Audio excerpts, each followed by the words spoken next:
Cue tracks.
Cue tracks.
Cue tracks.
Cue tracks.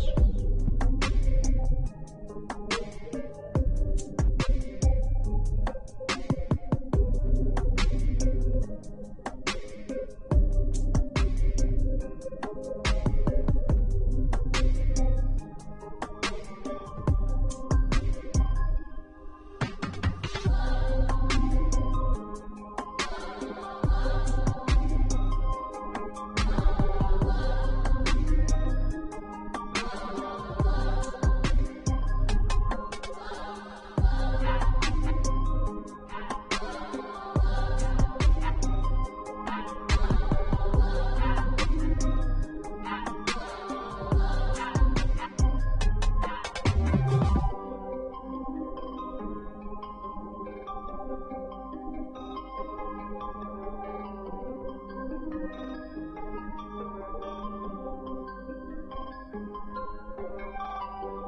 Cue tracks.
Cue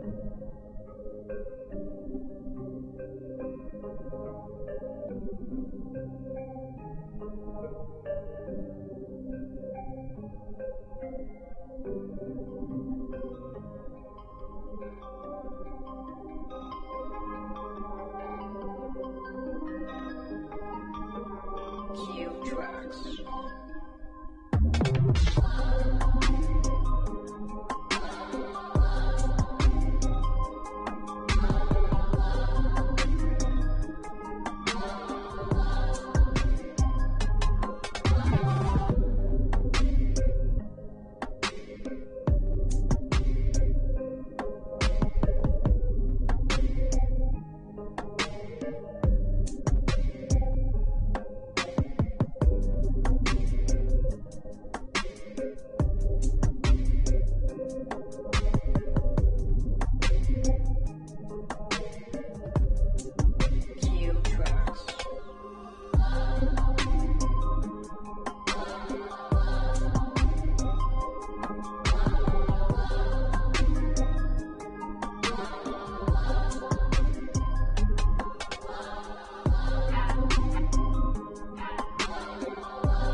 Cue tracks. Cue tracks.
Cue tracks.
Cue tracks.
Cue tracks.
Cue tracks.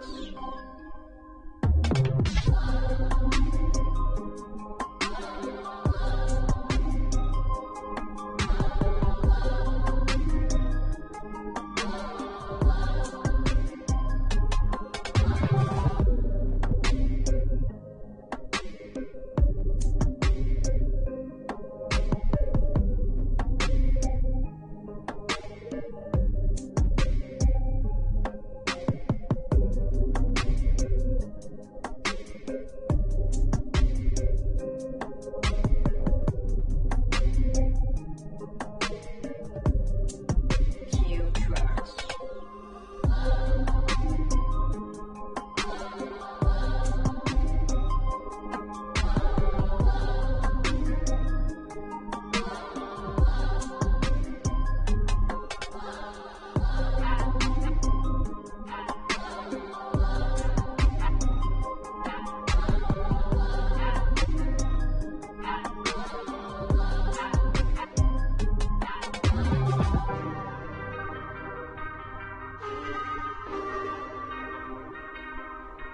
Cue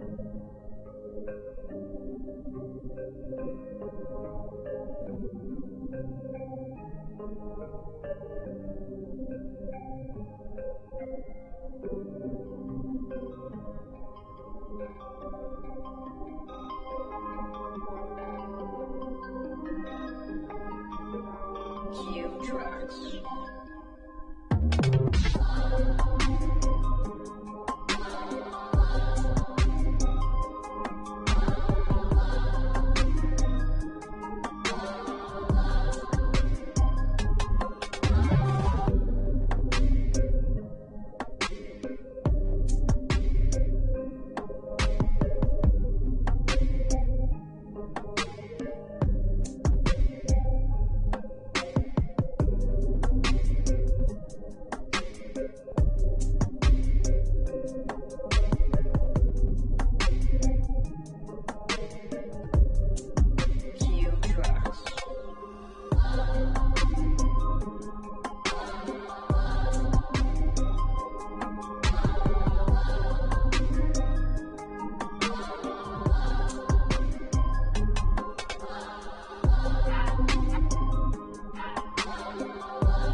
Cue tracks.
This is Kent Blackstone, and you're listening to the Hometown Real Estate Broadcast Network. This is Kent Blackstone, and you're listening to the Hometown Real Estate Broadcast Network. Welcome inside Regency Furniture Stadium. Andrew Banster alongside Stevie Bowen as we take you through the final game of a short but very successful homestand for your Southern Maryland Blue Crabs. The Blue Crabs have been playing the Revs for the last 6 days now, including today. And this is a team Southern Maryland struggled mightily against in 2019. Stevie, in the last 5 days, the Blue Crabs have beat the Revs 5 times.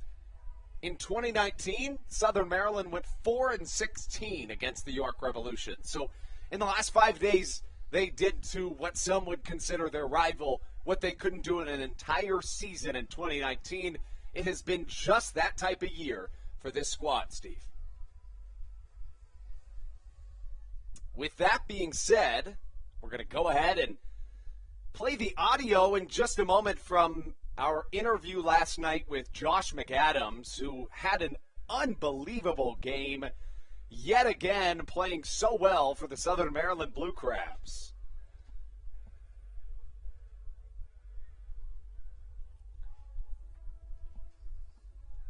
Andrew, we talked about right before that last road stretch for the Blue Crabs, they left with a 4-11 record, and this has been a completely different team here as they came back to Regency Furniture Stadium. They left at the bottom of the Atlantic League North Division, and now they're sitting pretty at the top, just a half game up due to that Long Island Ducks loss last night to Gastonia. All right, let's turn it over to myself and Josh McAdams from post-game interview with our player of the game last night right here on the Hometown Real Estate Broadcast Network. Post-game win, big-time win for the Blue Crabs here at Regency Furniture Stadium. 4-2, and while tonight was incredible, Josh, let's start off with last night. A walk-off in Game 1, a grand slam in Game 2. You're feeling good right now. Yeah. Something clicked in that first game, and I finally started feeling a lot more confident putting the barrel to the ball. Never been more confident in a process than this year, obviously. I had a very slow start to the start of the year, but the series has been quite fun, and I'm just trying to roll with it. So let's talk about just how good the Blue Crabs have been of late as well. I mean, 10-2 in your last 12. Did you see the Ducks lost tonight? You're in first place now. Really? Big time. Man, I did not hear that. That's awesome, man. This group of guys is probably one of the best group of guys I've ever played with, honestly. Last year, I got mentored by some of the most amazing teammates I've ever had.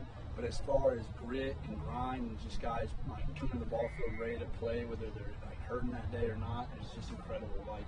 The guys know their role, they're ready to play, and they come out and they play hard, and it's very contagious, And so just to have those kind of support staff and guys in the bullpen grinding, and it's coming to the ballpark has never been more fun than this year. Yeah, especially, of course, after a year off. Was that tough to adjust to after a year off? Yeah, man. it was a tough year for me for sure. Just trying to baseball's been my life for the past 10 years professionally for sure. So to be able to have to take an entire year off of competition, it was kind of shell shopping, and having to go into the real world and do a bunch of miscellaneous jobs and not being able to have that competition every day. But I've been savoring every single moment of it and trying to enjoy it as much as I can. And this streak so far has been really awesome. It's been pretty incredible lately. Of course, Josh, 7-4-11 so far in this homestand. The Blue Crabs 10-2 in their last 12, over 500 for the first time. In first place, any final words? Man, I love the crowd that we had out here today. I really hope that we can keep that up, and playing in front of you guys like that is just absolutely amazing, and it really motivates us to perform and really give back to what this great community that's been struggling this past year for sure. So seeing you guys out there and really amping us up is a feeling that we don't take for granted for sure. So really appreciate you guys, and hopefully we can keep this going and win some ball games. Hottest team in the Atlantic League, headlined by Josh McAdams so far this series. Big-time performance for him and the Blue Crabs. Big time, 4-2 win. Thanks so much, Josh. Thank you. So, of course, you hear what Josh McAdams has to say after that ball game. I mean, his play certainly speak for itself, Stevie. A 4-2 victory. Josh McAdams in that game yesterday went 2 for 4 with a double and an RBI. He is 7 for 11 in this series, and he's raised his batting average 37 points. Now, this guy, we had a good amount of strikeout trouble to start the season here. Saw him moving around in the lineup a little bit, but as of lately, he has really just been hot at the plate. You can't get this guy out. And that goes to show for a lot of this Blue Crabs lineup that had a rough start to the season. As they said in the video, 4-11 before going on that road stretch. They come back sitting pretty at the top of the Atlantic League North Division. We have a solid lineup coming in. The new bat from Matt Hibbert has shown to help as he came to the team right before leaving for that road stretch, as he solidified that leadoff spot for the Blue Crabs.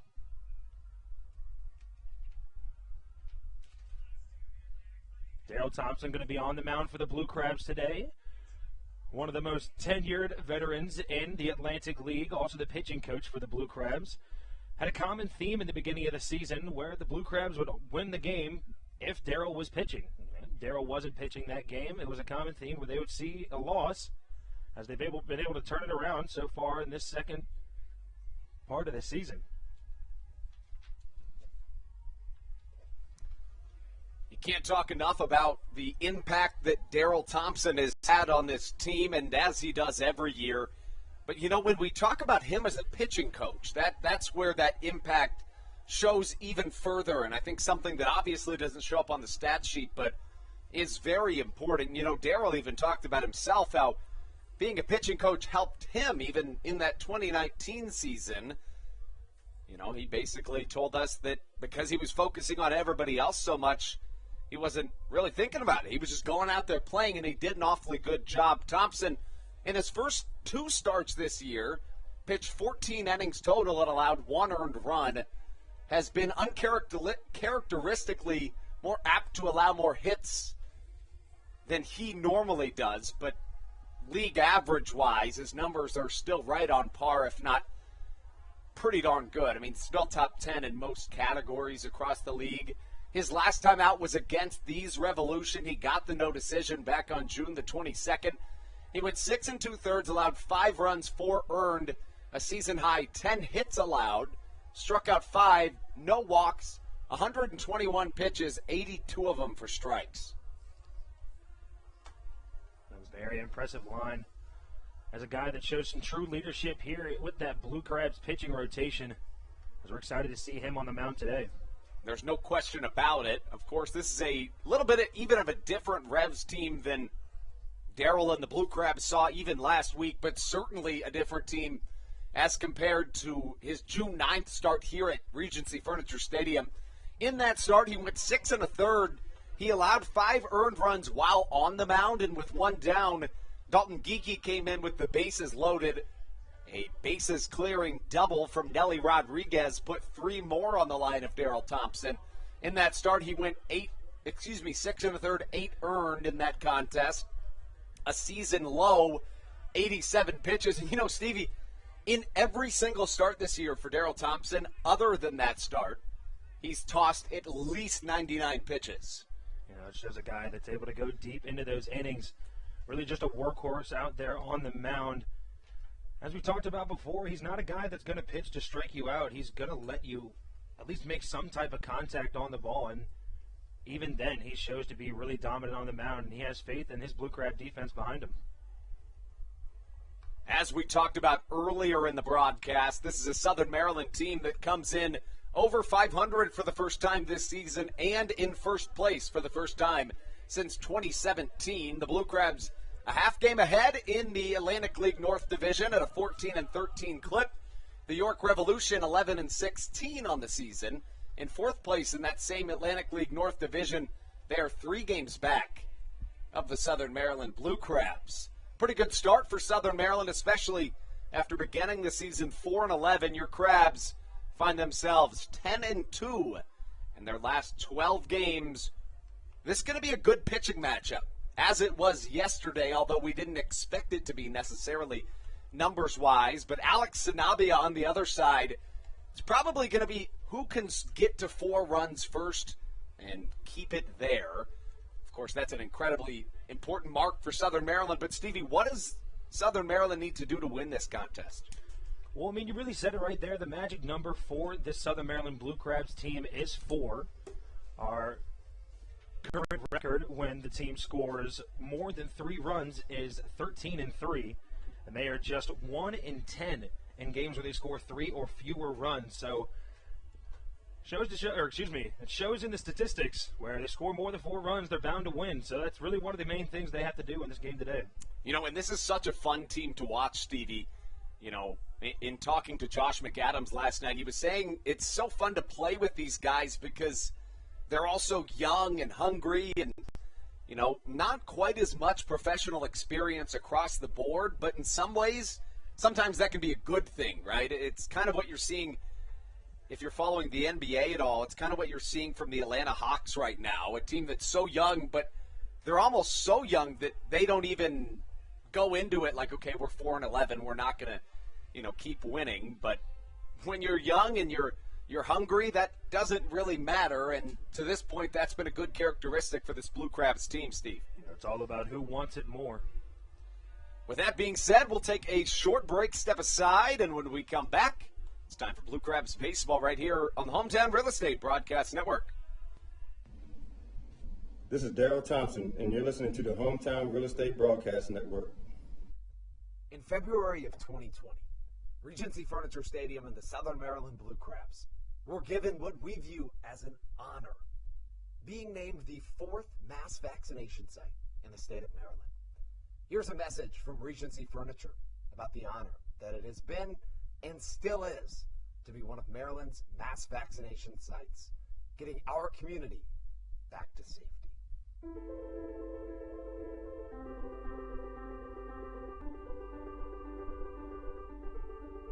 During these times of uncertainty, it helps to know there are things we can control to help ourselves and others.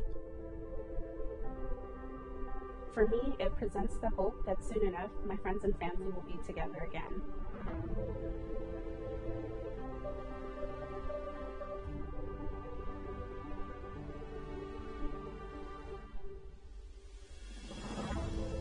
I want to take this moment to thank the Maryland National Guard for their support in helping to facilitate and manage the vaccinations here at the Regency Furniture Stadium.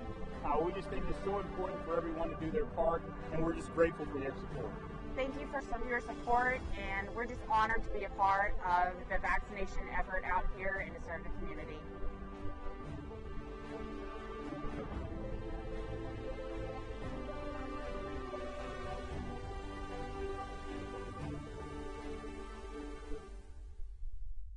Whether it's Chris Paul, Cliff Paul, Aaron Rodgers, or even the son of a former Blue Crab, Patrick Mahomes, you've seen many athletes endorsing State Farm. That's because your State Farm agent has your back through good times and not so good times. That's why all the Blue Crabs, Daryl Thompson and the whole team, trust State Farm with their insurance needs. State Farm is the company people have trusted for over 99 years to help life go right. Call your local State Farm agent, Greg Conklin, today at 240-776-4289.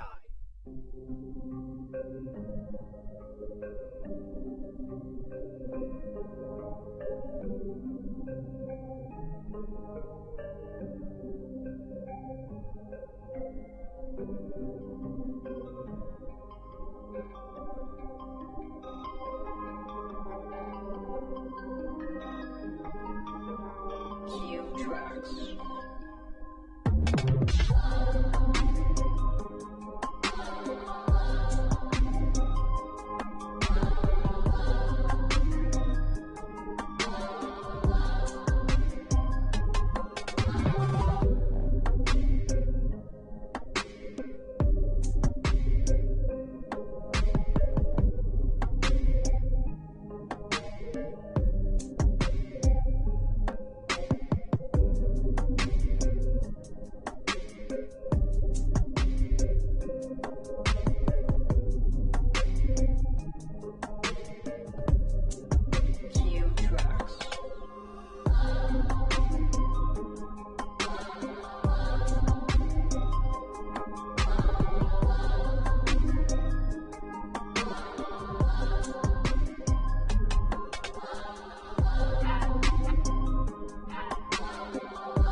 This is Daryl Thompson, and you're listening to the Hometown Real Estate Broadcast Network. In February of 2020, Daryl Thompson welcomes himself onto the mound here on a Sunday at Regency Furniture Stadium. Andrew Bandstra alongside Stevie Bowen as we take you through the series finale here today at Regency Furniture Stadium. Your Blue Crabs come into the contest with a 14-13 record. That's the best in the Atlantic League North Division. Southern Maryland taking off against the York Revolution today, who have found some struggles of late, Steve. This is a Revs team that was dominant over the Blue Crabs earlier in the year, winning 12-2 and 12-1. One of those games, Daryl Thompson even started, and you generally don't see that, but Southern Maryland is 5-1 in the last 5 days against this York Revolution team. It would be massive to take 6 out of 7 against the Revs. What needs to happen for a Blue Crabs win? You know, we talked about the Revs did have the upper hand on the Blue Crabs the first time, seen them a couple times this season. But like we said, this is a completely different team. This is a Blue Crabs team that has not had trouble leaving people on bases like they did earlier in the season as well. And they've been more patient at the plate, coming from a team that had high strikeout numbers for the first couple series. I think that's really what they need to do for the day. Just be patient at the plate, wait for your pitch, and just kind of work with it. Daryl Thompson, somebody that will tell you himself, he pitches to contact. Doesn't really go for strikeouts, despite the fact that his 162 strikeouts in the 2019 season were the second most ever in a single Atlantic League season in the league's history, which is well over 2 decades. As Joe DeLuca throws down, we'll get you the starting lineups right here on the Hometown Real Estate Broadcast Network. Leading off for the Revs, Darian Sanford. He plays center. Batting second, the left fielder, James Harris. Carlos Castro, the catcher, bats third, followed by the second baseman, cleanup hitter, Jack Kenley. Batting fifth, the third baseman, John Sansone. Batting sixth, the right fielder, J.C. Encarnacion. Batting seventh, the shortstop, Walner Espinal. Batting eighth, the first baseman, Tyler Hill. And batting ninth, the designated hitter, Andrew Dundon. On the mound again for the Revolution, it's the right-hander, number 18, Alex Sanabia. Thompson on his way home with his first pitch. Darian Sanford watches it for strike number 1 called, and we're underway here in Southern Maryland. Thompson on his way home with the 0-1. Changeup swung on, foul-tipped, and into the glove of Joe DeLuca. Quickly 0-2 the count from Thompson. Daryl looks sharp today, moving quick as he always does. The 0-2 swung on and missed. That's the start you're looking for out of your ace. A nice job by Thompson, really just attacking Darian Sanford, a guy you don't want on the base passes. Way to blow him away with those 3 fastballs. That makes way for James Harris. Now we give you the Blue Crabs starting lineup. The left fielder, Matt Hibbert, bats first. Batting second, the second baseman, Kent Blackstone. Batting third, the center fielder, number 8, Zach Collier. Batting fourth, the right fielder, number 14, David Harris. Batting fifth, the third baseman, number 7, Josh McAdams. Batting sixth, the first baseman, number 15, Alex Crosby. 7, 8, 9 read as follows: Joe DeLuca, Jake Lucci, and Michael Baca. Baca at short. DeLuca behind the dish. Lucci in the designated hitter spot. We haven't seen him in that position too much this year, but it'll be interesting to see what spark he's able to provide. Hard hit to the left side. Michael Baca gobbles on 2 bounces, throws across the infield for out number 2. And that ball looked to take a last-minute skip hop almost between the legs of Baca. Nice job backing up on there, able to make the play. Yeah, it looked like he wasn't expecting that particular hop. And like you said, good job adjusting, because sometimes when you have to go back on the ball like that, that can be all the difference a runner needs to get on base safely. That brings up the 3-hole hitter, number 33, Carlos Castro. Castro hitting .459 on the season, 8 home runs, 29 RBI. Thompson with a long look in. Southern Maryland donning their red Maryland-themed jerseys and their navy blue crab eyes batting practice hat. First pitch upstairs, ball number 1 Thompson right back onto the mound. Here comes the next pitch from the right-hander. 1-0 knots up the count and a ball and a strike. Last night, Castro went 1 for 3. He also reached after being hit by a pitch. Curveball just misses. Ball number 2. And that ball had a lot of break on it. Good pitch from Daryl Thompson. Just missed that lower inner corner of the strike zone. 2-1 on its way. Fastball misses just outside. 3-1 the count. Yesterday was a 4-2 Blue Crabs victory over this same York Revolution team. Thompson, a deep breath. Here comes the 3-1 to Castro. Fastball didn't miss, just barely. And that's a very rare walk from Daryl Thompson. In fact, it's the first walk that Daryl Thompson has issued since June 4th. In each of his last 3 starts, he didn't issue a single walk. He's only issued now 4 walks on the season. And if you have to walk somebody, it's probably Carlos Castro, somebody not with great speed, but with great power at the plate, especially when it brings up Jack Kenley, who has had his offensive struggles to begin this season. Kenley kind of turned it around last night after, again, struggling to begin the year. Went 3 for 4 yesterday to bring that batting average above 300. Kenley got signed with the Revs back on June 12th. And as you said, just a .320 batting average and just 1 RBI for him since joining this team. Thompson will look to first. The pitch upstairs, misses for a ball. The count 2 balls and a strike.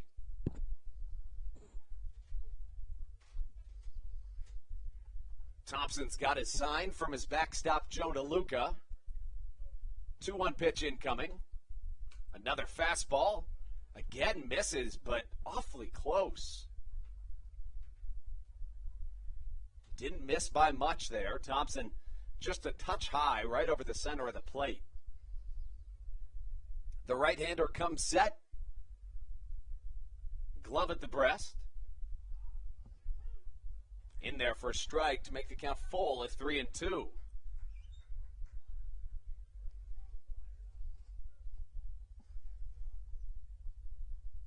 Full count from Thompson. No hold at first from Alex Crosby. Runner goes on the pitch, which is hit hard to right field. Back goes David Harris, catching on the run. Thompson smiling ear to ear after eking out of this first inning. After 2 quick outs, the Revs reached on a walk. Hard hit ball to right, no problem for David Harris. We go into the bottom of the first. Southern Maryland, when we come back, sends Matt Hibbert, Ken Blackstone, and Zach Collier up to the plate on your home for Blue Crabs Baseball, the Hometown Real Estate Broadcast Network. This is Will Decker, and you're listening to the Hometown Real Estate Broadcast Network. All Pawn is Southern Maryland's premier pawn shop and is the official pawn shop of the Southern Maryland Blue Crabs. Stop by and say hello today. They've been a part of the Southern Maryland community for 18 years. If you need some cash to hold you over, or if you're just doing some spring cleaning and want to clear some stuff out, please bring it by All Pawn and let them make you an offer. If you have broken jewelry or some that you just don't want anymore, please bring it by, and they'll pay you more than anyone in the Tri-County area. They're located on 301 in White Plains, just south of DeMar Road. Go Blue Crabs! Hey Blue Crabs fans, make sure to visit the All-American Steakhouse and Sports Theater at 35 St. Patrick's Drive, right here in Waldorf, for some great food with great friends. Their steaks are fresh, hand-cut, in-house daily, as well as many other fresh seafood, chicken, and beef options. They offer outdoor and indoor dining, available each and every day, along with the same great menu to go if you would like. Please visit them online at www.theallamericansteakhouse.com. That's www.theallamericansteakhouse.com. You can also visit them on Facebook or Instagram. They have daily specials that you just can't pass up. Thank you, Blue Crabs fans.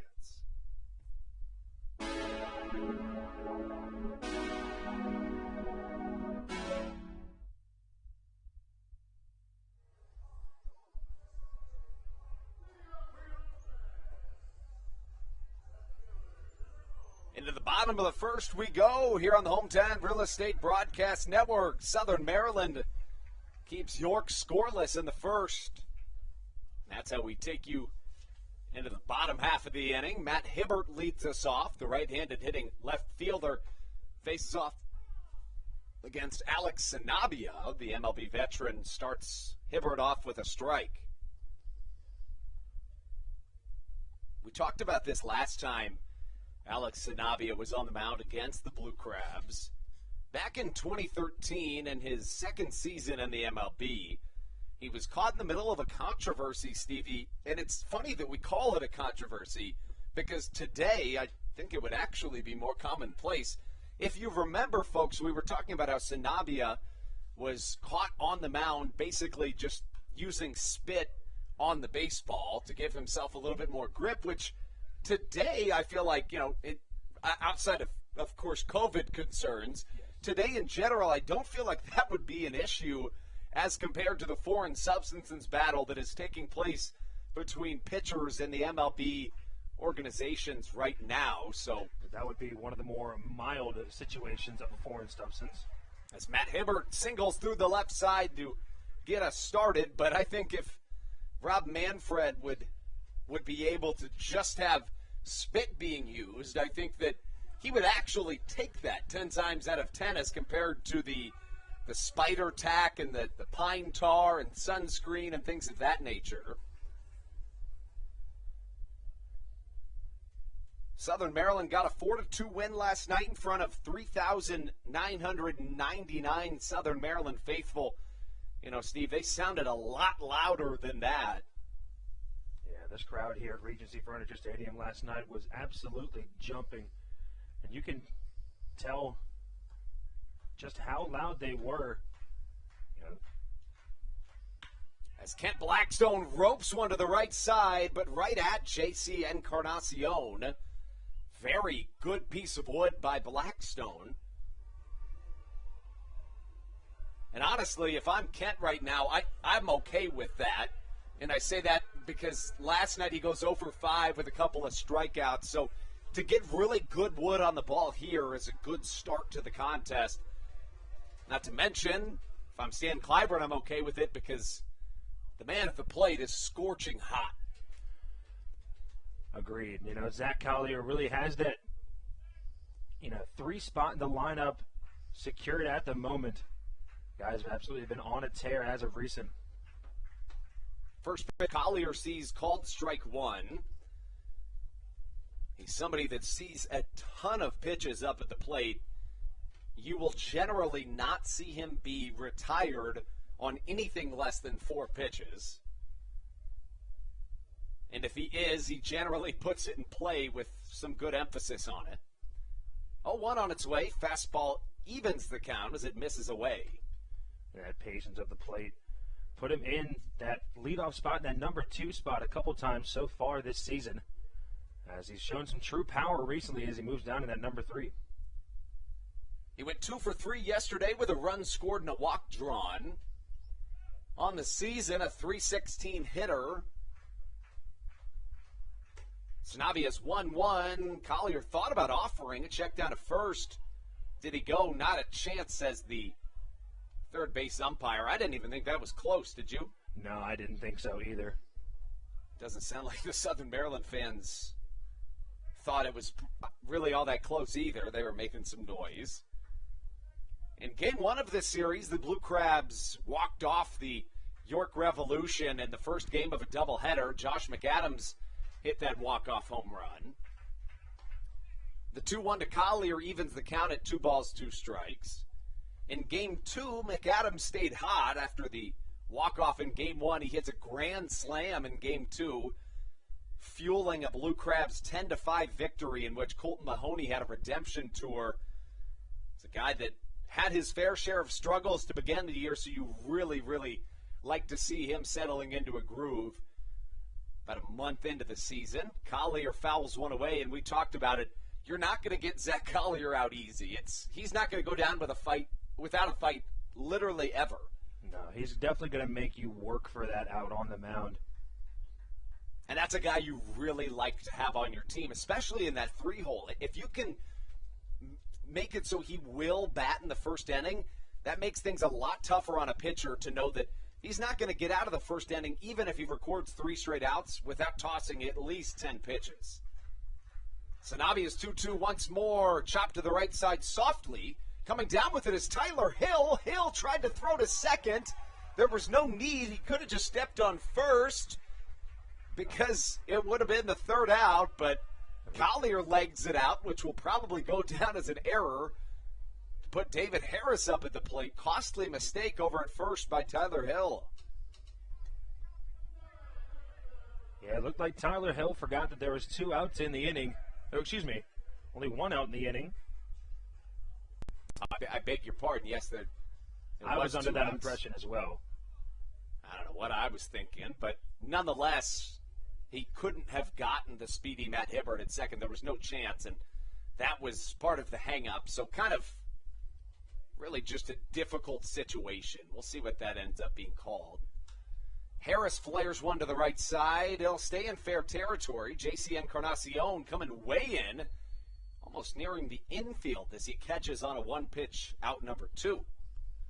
And we have received official word that Collier swing will be ruled an error on Tyler Hill, the first baseman. As just a little mental error there. Has runners on first and second for the Blue Crabs, and the guy we've talked about a lot the past couple days, Josh McAdams, comes to the plate. Yeah, McAdams has been fantastic. We just told you what he did in the series opening doubleheader, but yesterday he was just as good. McAdams yesterday was 2 for 4 with a double and an RBI. And McAdams had that clutch double down the left field line that gave the Blue Crabs the lead late in the game. First pitch, he sees a sinker called strike. McAdams has played 8 games against the Revs. He has 10 RBIs, 4 home runs in those 8 games. The 0-1 hit towards us in the Baynet press box. Lands right on top of our heads. Thankful for the roof above ours. As it keeps bouncing. We can hear it on the roof. I mean, that ball might be coming back down. Yeah, I mean, I think it is right above us. Wonder if anyone's on the roof right now that could have, caught it and tried to get it. It's a good question. Now, you never know. You don't. You truly don't. Runners at first and second with 2 down for Josh McAdams. Curveball misses downstairs.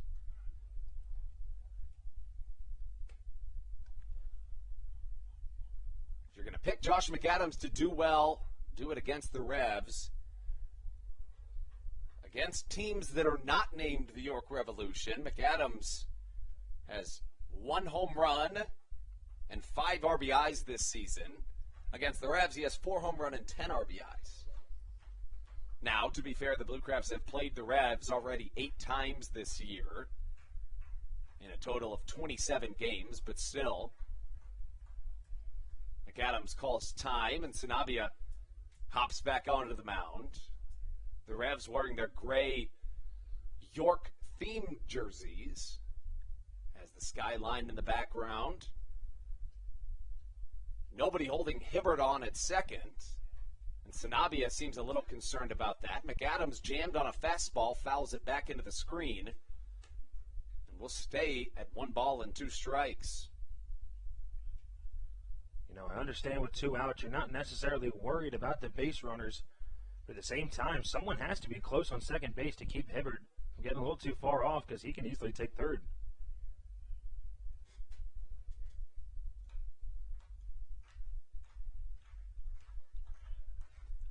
No score here. Runners at first and second. Sanabia's pitch inside, called ball number 2.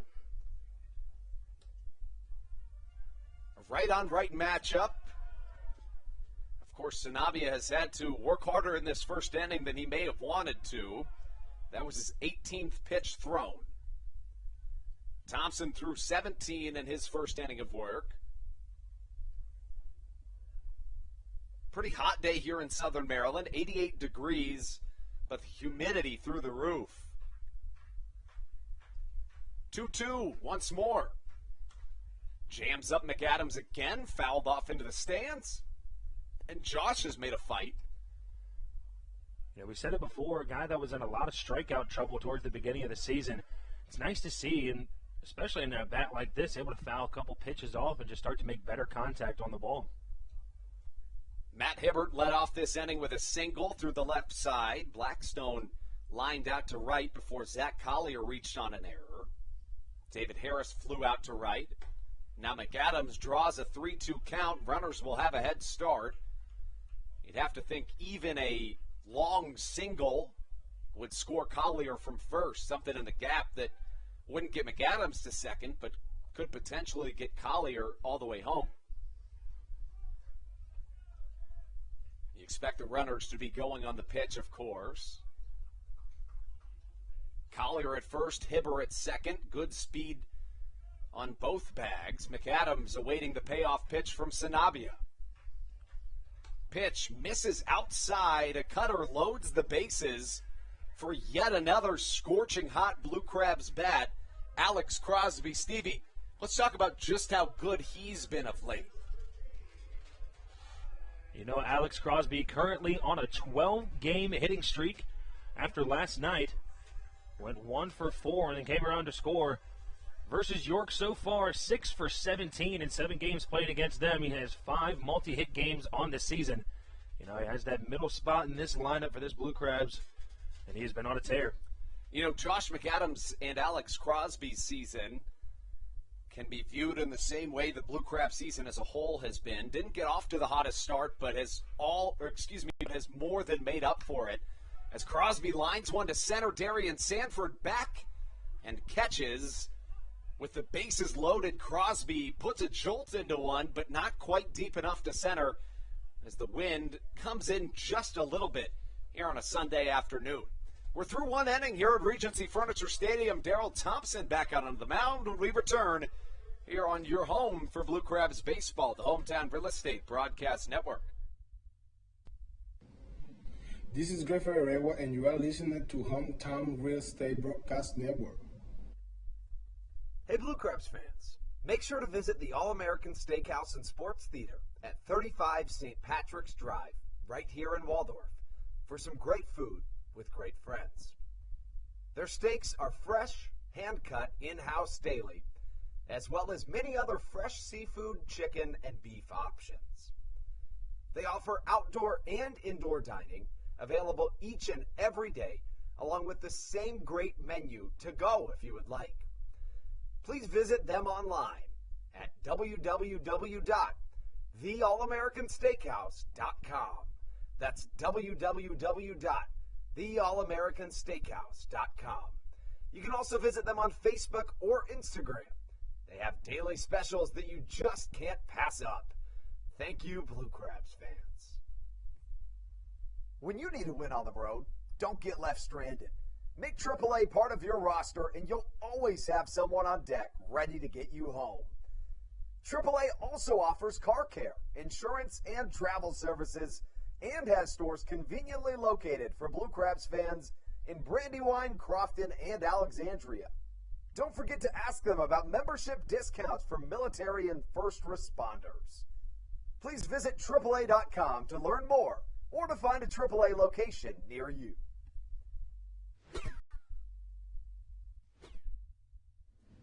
This is Dalton Geeky, and you're listening to Hometown Real Estate Broadcast Network.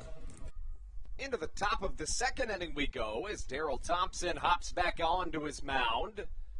The right-hander had an uncharacteristic walk issued back in the first. We mentioned that that's the first time in his last 4 starts, including today, that he's even issued one single walk.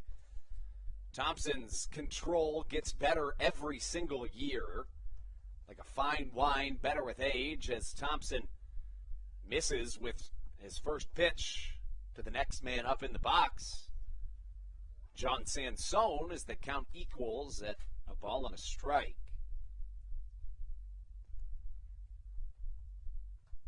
Thompson on his way with the 1-1, hit hard to the right side, just curving foul at the last moment. Daryl ahead in the count, 2 balls, 2 strikes. Excuse me, 1 ball, 2 strikes, I beg your pardon.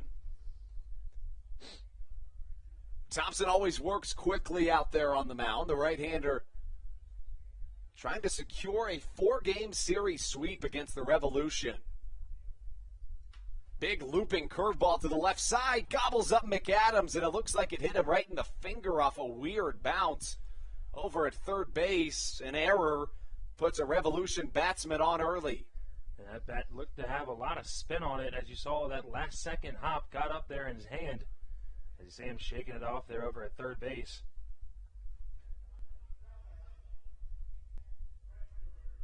That brings up the right fielder, J.C. Encarnacion. The scoop on Encarnacion. Yesterday, he went 1 for 3 with an RBI, 2 stolen bases, as well as a walk drawn. A look over to first from Thompson, the pitch. A fastball that misses off the outer edge for ball number 1. Top of the second between your Blue Crabs and the York Revolution. Southern Maryland finds themselves in first place in their division for the first time since 2017. And that is saying something, Stevie, because the general consensus, although it hasn't necessarily proved to be true, but the general consensus before the year was that with the realignment of the Atlantic League division, Southern Maryland got put in the harder of the 2 divisions, but that hypothesis hasn't really been confirmed all that much. I'd say that the 2 divisions are basically equal. Yeah, pretty even matchups so far throughout this Atlantic League. Well, nice to see a lot of solid competition throughout the season. Fastball swung on and missed. 2 strikes now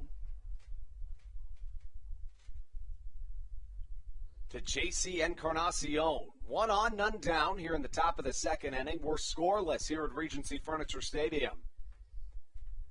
Thompson's 2-2 outside as the count works full.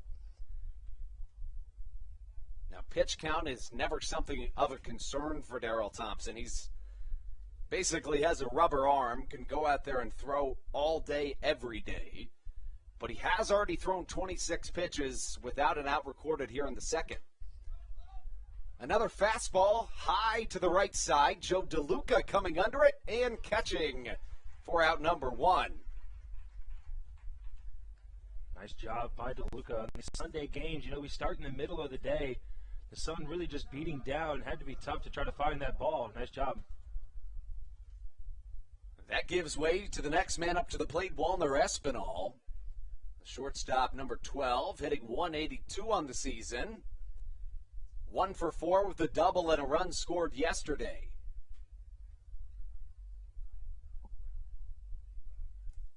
It's just 1 for 8 in this series here in the 4th game of it.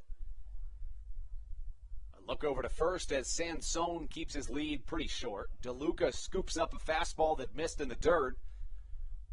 Nice reaction time by DeLuca behind the plate. Give you the defensive alignment for Southern Maryland from left to right in the outfield. It's Matt Hibbert, Zach Collier, and David Harris.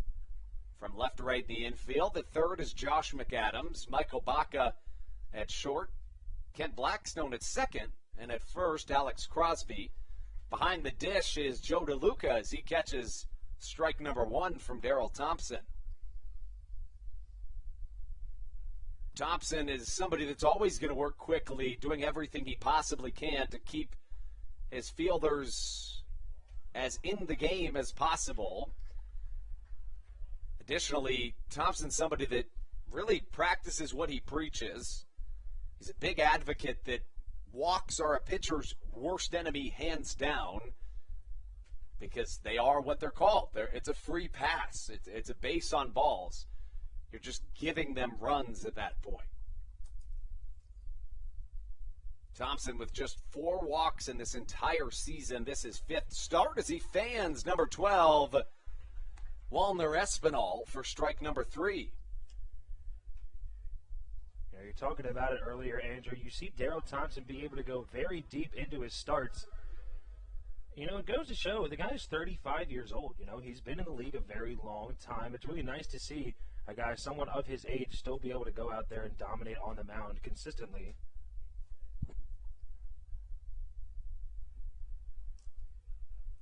Now, I told you this was Thompson's 5th start of the year. I beg your pardon, it's his 6th.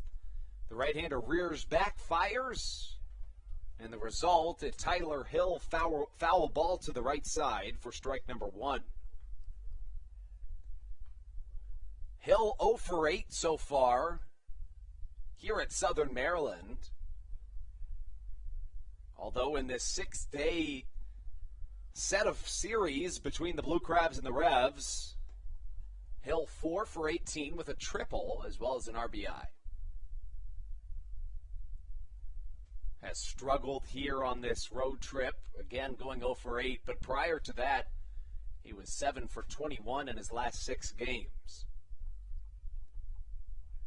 The pitch from Thompson swung on and missed from Tyler Hill. 2 strikes.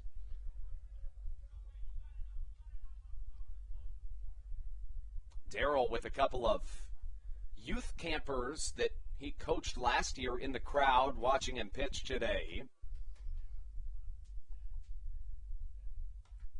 The 1-2 fouled the other way. You know, something that really tugs at the heartstrings is, I heard Thompson saying in an interview last week that when he sees all these kids that he's coached watching him in the crowd, he just tells himself, well, I can't go out there and have a bad performance because I'm telling them what to do, and if I don't do it, why would they listen to me? And just like the players that he is the player coach of here on this Blue Crabs team, he is always practicing what he preaches. And that adds a little bit of pressure to him, always having to, you know, show out and do well, especially because you're the guy people go to for advice. But at the same time, we talked about it earlier, he just likes to go out there and throw. None of that's on his mind, and he does a nice job by doing that. 2 balls, 2 strikes, the Thompson pitch. Fastball swung on and missed. Thompson's 3rd strikeout through 2 innings of work, holding the Revs scoreless as we go into the bottom of the 2nd, right here on your home for Blue Crabs baseball, the Hometown Real Estate Broadcast Network. This is Carlos Diaz, and you are listening to the Hometown Real Estate Broadcast Network. Good. American Radiology is the clear choice for all of your medical imaging needs. With locations in Charles and Calvert counties, they offer a full range of imaging services. Some of their latest innovations included 3D mammography and wide-open MRIs for our claustrophobic patients. For your convenience, they even offer extended weekday hours and Saturdays. For more information or to schedule an appointment, visit their website at AmericanRadiology.com. The Charles County Department of Health encourages you to get the COVID-19 vaccination today. You can get it all over Southern Maryland or no matter where you are across the United States. Vaccinations are offered right here at Regency Furniture Stadium with no appointment needed. Charles County Department of Health and the Southern Maryland Blue Crabs urge you to take one for the team and get the vaccine. Monkey.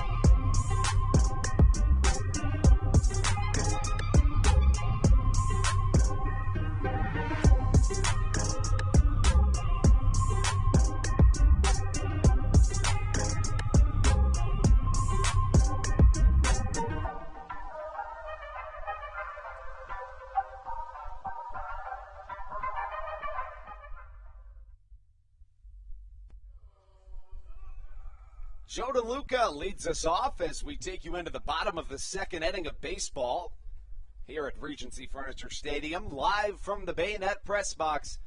Andrew Bandstra alongside Stevie Bowen as baseball continues. Fourth game of 4 here in this short weekend homestand here at Regency Furniture Stadium. DeLuca hits one up the middle, but in the general vicinity of Darian Sanford, and anything within a 50-foot radius is almost surely going to be caught. That's what having the fastest man in professional baseball, or one of them, will do for you if you're Mark Mason. You know, I'd say 50 feet, honestly, is probably cutting it short. Anything within 100 feet of this guy, he's going to be able to track down. You know, it's Sanford very much like Thompson in that he is not losing any of his edge with age. Sanford's legs are still fully there as Jake Lucci comes up to the plate. Sanabia in his second inning of work. First pitch misses outside, a ball and no strikes. Sanabia threw 23 pitches in the first inning. Had runners at first and second. Then the bases loaded, but a line drive to center was caught by that same Darian Sanford. That brings the 8-hole hitter Jake Lucci up. On deck, Michael Baca. The Blue Crabs with just one hit to this point, also an error, no runs. The Revs, no runs, no hits, and one error of their own. Lucci chases a fastball upstairs, hits it high in the sky to the right side. Coming under it, the second baseman for the York Revolution, Jack Kenley, for out number 2. Sanavia's second inning going much faster than his first. That brings up the 9-hole hitter, Michael Baca. Baca so far since joining this Blue Crabs lineup is batting .295 with a .389 on-base percentage. Has 2 home runs and 8 RBIs so far for the Blue Crabs.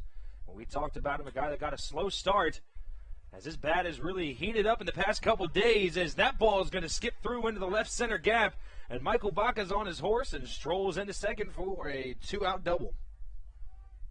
Really nice piece of hitting by Michael Baca as he reaches second base to flip the lineup back on top. Here comes Matt Hibbert. You know, going back to talking about Baca, he's a guy that we've seen in the leadoff spot in this lineup before. A nice guy to have either in that 1 or 9 spot, and he's able to turn it over and bring Hibbert back up to the plate. Matt Hibbert with a deep breath as he mans the right-handed batter's box for the second time in as many innings. He and Baca have the only 2 Blue Crabs hits so far today. Fastball in there, strike 1 called.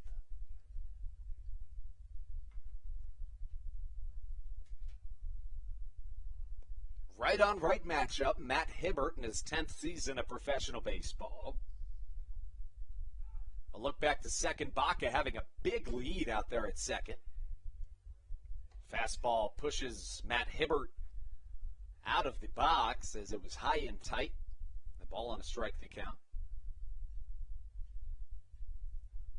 Hibbert hitting .342 on the season. He was signed just not too long ago, back on June the 15th, so here in his 12th day as a Blue Crab.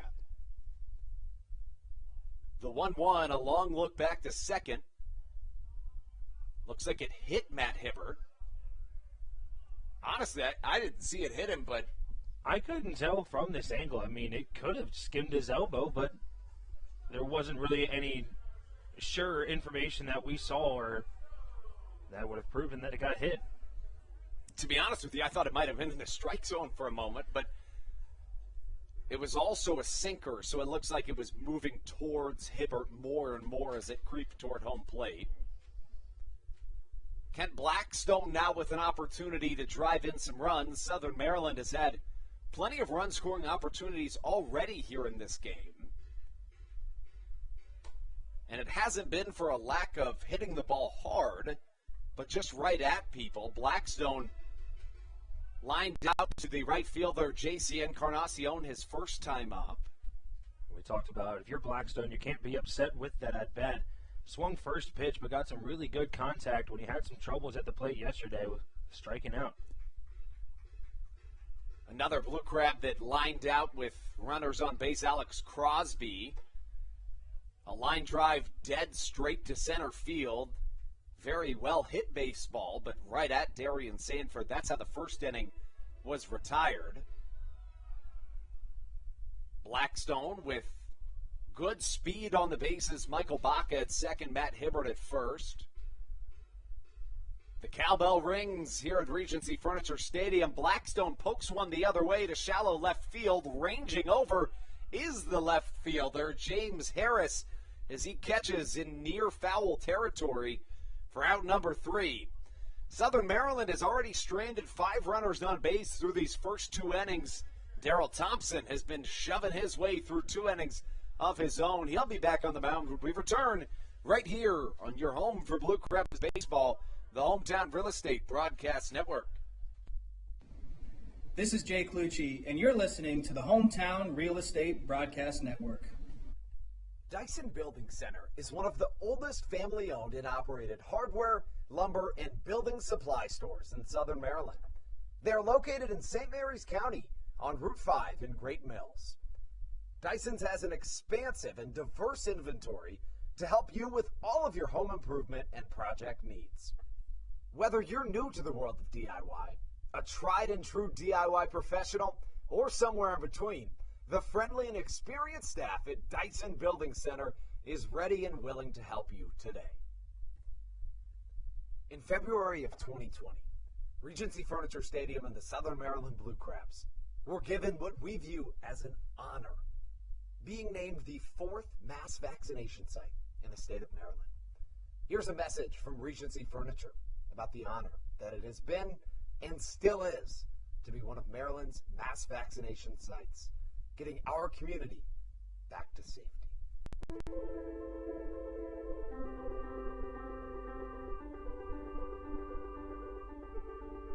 During these times of uncertainty, it helps to know there are things we can control to help ourselves and others. For me, it presents the hope that soon enough, my friends and family will be together again.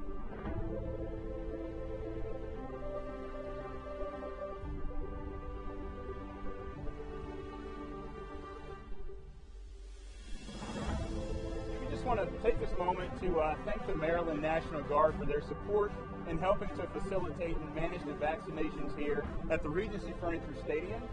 We just think it's so important for everyone to do their part, and we're just grateful for their support. Thank you for some of your support, and we're just honored to be a part of the vaccination effort out here and to serve the community.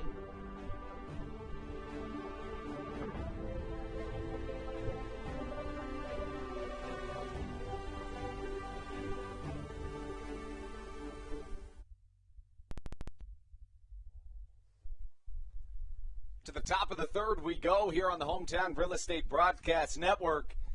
Andrew Banstra alongside Stevie Bowen. Daryl Thompson, his first pitch of the inning to the 9-hole hitter Andrew Dundon. Dundon in the lineup as the designated hitter here today. This is a Revs team that, to their, in fairness to them, has lost a lot of firepower since the Blue Crabs saw them back in early June. York has since lost Wellington Dotel and Melky Mesa to injuries. Additionally, they had their designated hitter Josh Vitters retire. Nelly Rodriguez and Carlos Franco had their contracts purchased by Mexican League teams. So those are 5 huge bats in their lineup.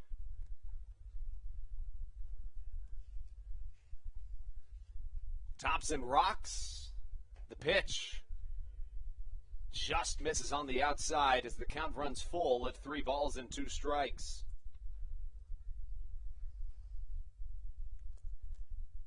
It's the third time a count has been worked full by a Revolution batter here today. The payoff pitch fouled away to the right side near the parking lot. and near the kids' park where, Stevie, there's some really cool new attractions this year. Yes, there is. We have 2 new carnival-style attractions. That if you've ever been on the Scrambler ride at any carnival, we have 2 smaller-scaled versions of those types of rides here at the kids' park, and they are a whole lot of fun. A hard hit ball to the left side, caught by Matt Hibbert in left field for out number 1. Now, Stevie, was it you that was telling me you spent a summer as a carny? Yes, it was, actually, Andrew. I worked the station at the milk jug ball throwing stand.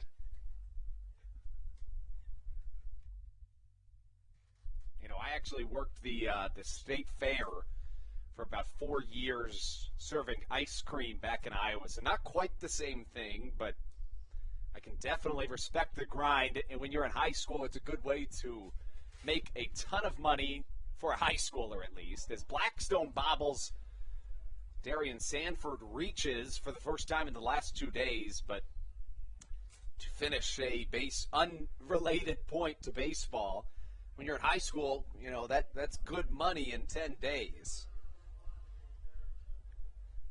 That brings up James Harris.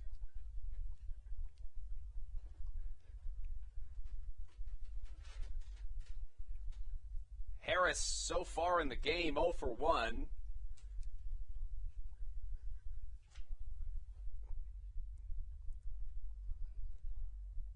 Sanford at first with fantastic speed. Anytime he reaches, he's a stolen base threat. Thompson works quickly towards home as strike 1 is called to James Harris.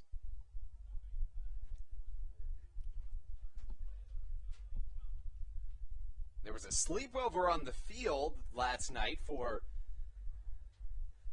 our camp-out night. Had about 50 people. Steve, you were there for that. How'd it go?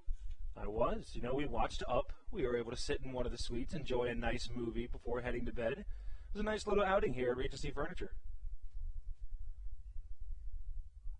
Thompson a look over to first. Now comes Set facing off against James Harris. Cutter.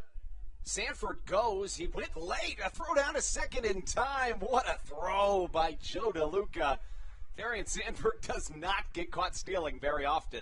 And an amazing way to come back from that. It looked like Joe DeLuca, I couldn't tell from this angle. I don't know if Darian Sanford had a delayed steal. I think that's what it was. Okay, that's what I assumed, because Joe DeLuca, it looked like he was not prepared to take off there and try to throw it down to second base, but an absolute rocket from behind the plate. And as you said, Darian Sanford does not get thrown out stealing often. And Joe DeLuca has now thrown out his 4th runner in 22 attempts this year. A Thompson curveball in there for a strike. Again, Sanford not a guy that's going to get caught stealing all that often. And a beautiful throw from Joe DeLuca does just that. Harris stays alive as he hits one back. Could have been out number 3 here in what has turned into a potentially quick 3rd inning of work for Daryl Thompson.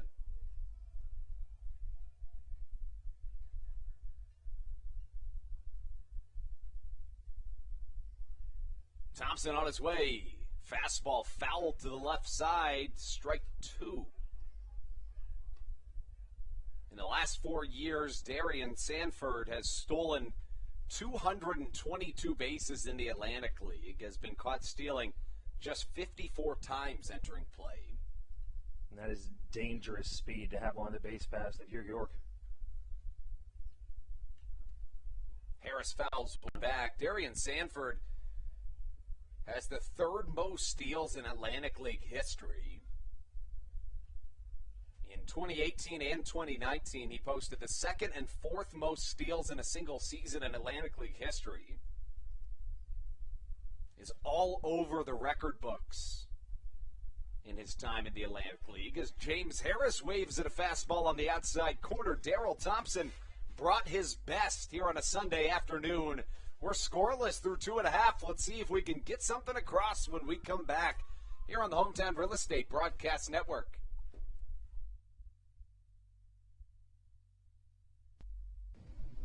This is Josh McAdams, and you're listening to the Hometown Real Estate Broadcast Network. Did you know that the Washington, D.C. metro area is the 5th most expensive place to live in the entire United States of America? Sometimes finding affordable housing in this area can feel impossible. If you're struggling to find affordable housing, look no further than the Villages of St. Charles by Ross Properties. You can visit them online at villagesatstcharles.com for more information today. Villages of St. Charles. They'll have you safe at home. There's nothing quite like when the Blue Crabs retire the side. And Wealth Management Partners, they're on your side for your retirement planning needs. It's never too early to start planning your retirement. Talk to the experienced financial advisors of Wealth Management Partners located right here in Waldorf. Call them today at 301-885-0955. Again, Wealth Management Partners. Call them today at 301-885-0955.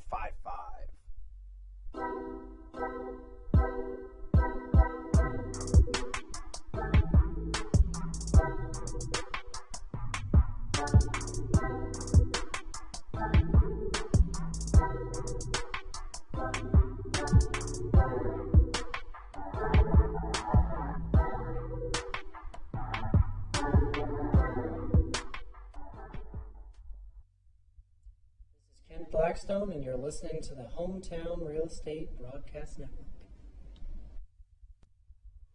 Zach Collier leads us off in the bottom of the 3rd inning. The left-handed hitting center fielder for the Blue Crabs. In his 2nd plate appearance, he was hit by a pitch back in the 1st.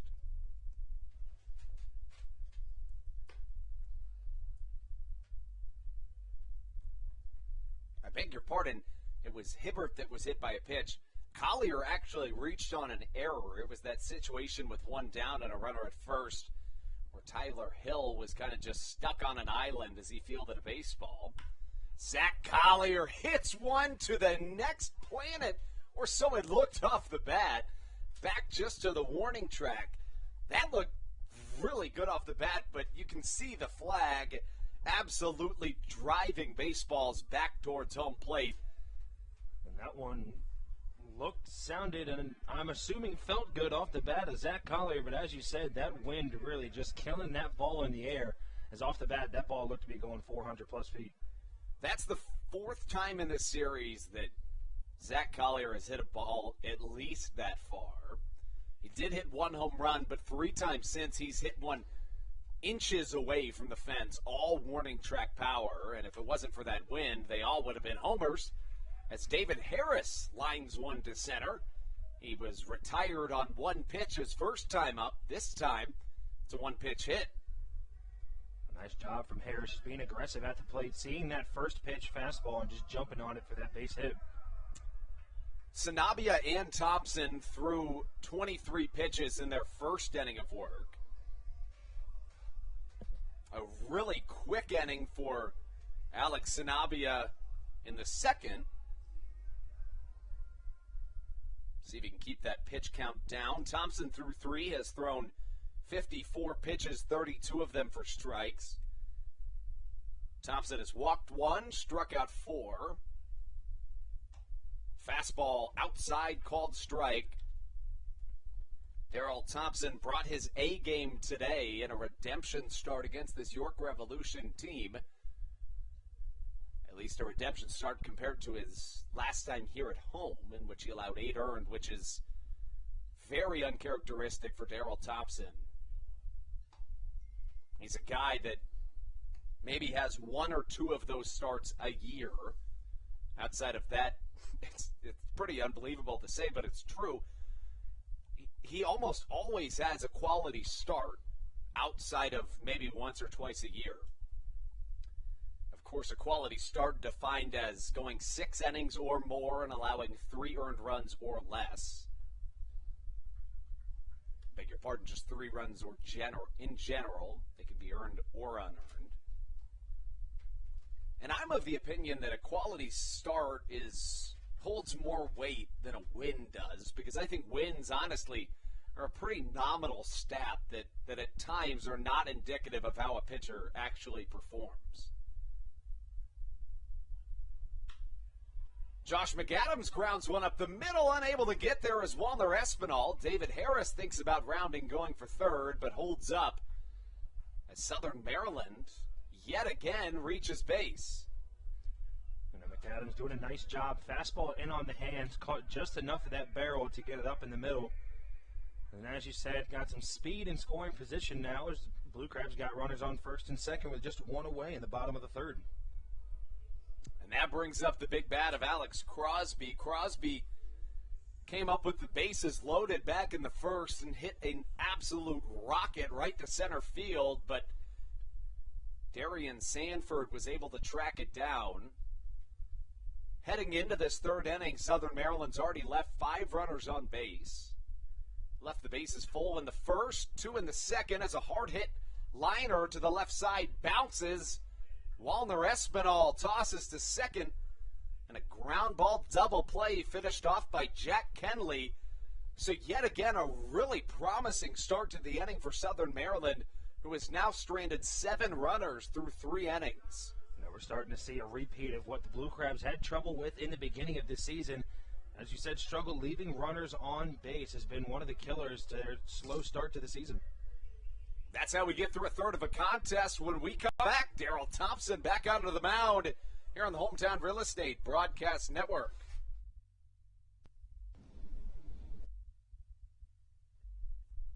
Hey, Blue Crabs fans, make sure to visit the All-American Steakhouse and Sports Theater at 35 St. Patrick's Drive, right here in Waldorf, for some great food with great friends.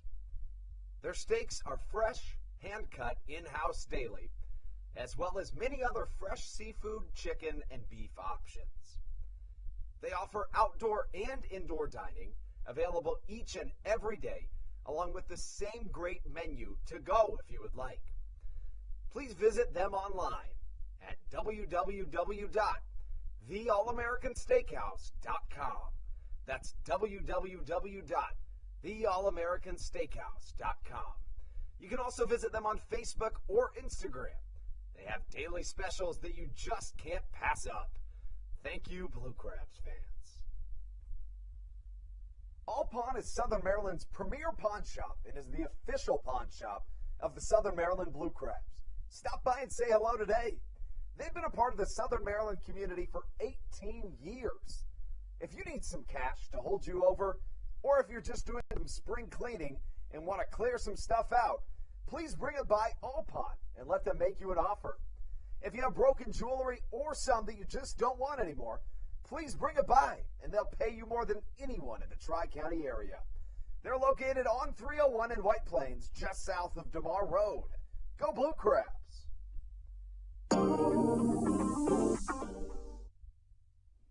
This is Patrick Baker, and you're listening to the Hometown Real Estate Broadcast Network. Carlos Castro, the first York Revolution batter to come up here in this top of the 4th inning of action on a Sunday afternoon. A game that has been moving by rather quickly. We are at the hour mark through a third of a game. One of the fastest games that I've ever experienced was in 2019. Daryl Thompson was on the mound. Thompson threw a shutout against the Lancaster Barnstormers that took 1 hour and 58 minutes. Unbelievable how fast that game went. That means if it started at 6:35, the game was over before 9 o'clock. And that was a full 9-inning game? Full 9 innings. Full 9 innings. It was actually on a Sunday, so it wouldn't have been 6:35, but it was unbelievable. And that's the type of thing Daryl Thompson can do. He's somebody that is fun to play behind if you're a fielder because, everybody has their own routines on the mound, but in general, as a fielder, you would prefer, especially on a hot day like this, that your pitcher doesn't just kind of take his time.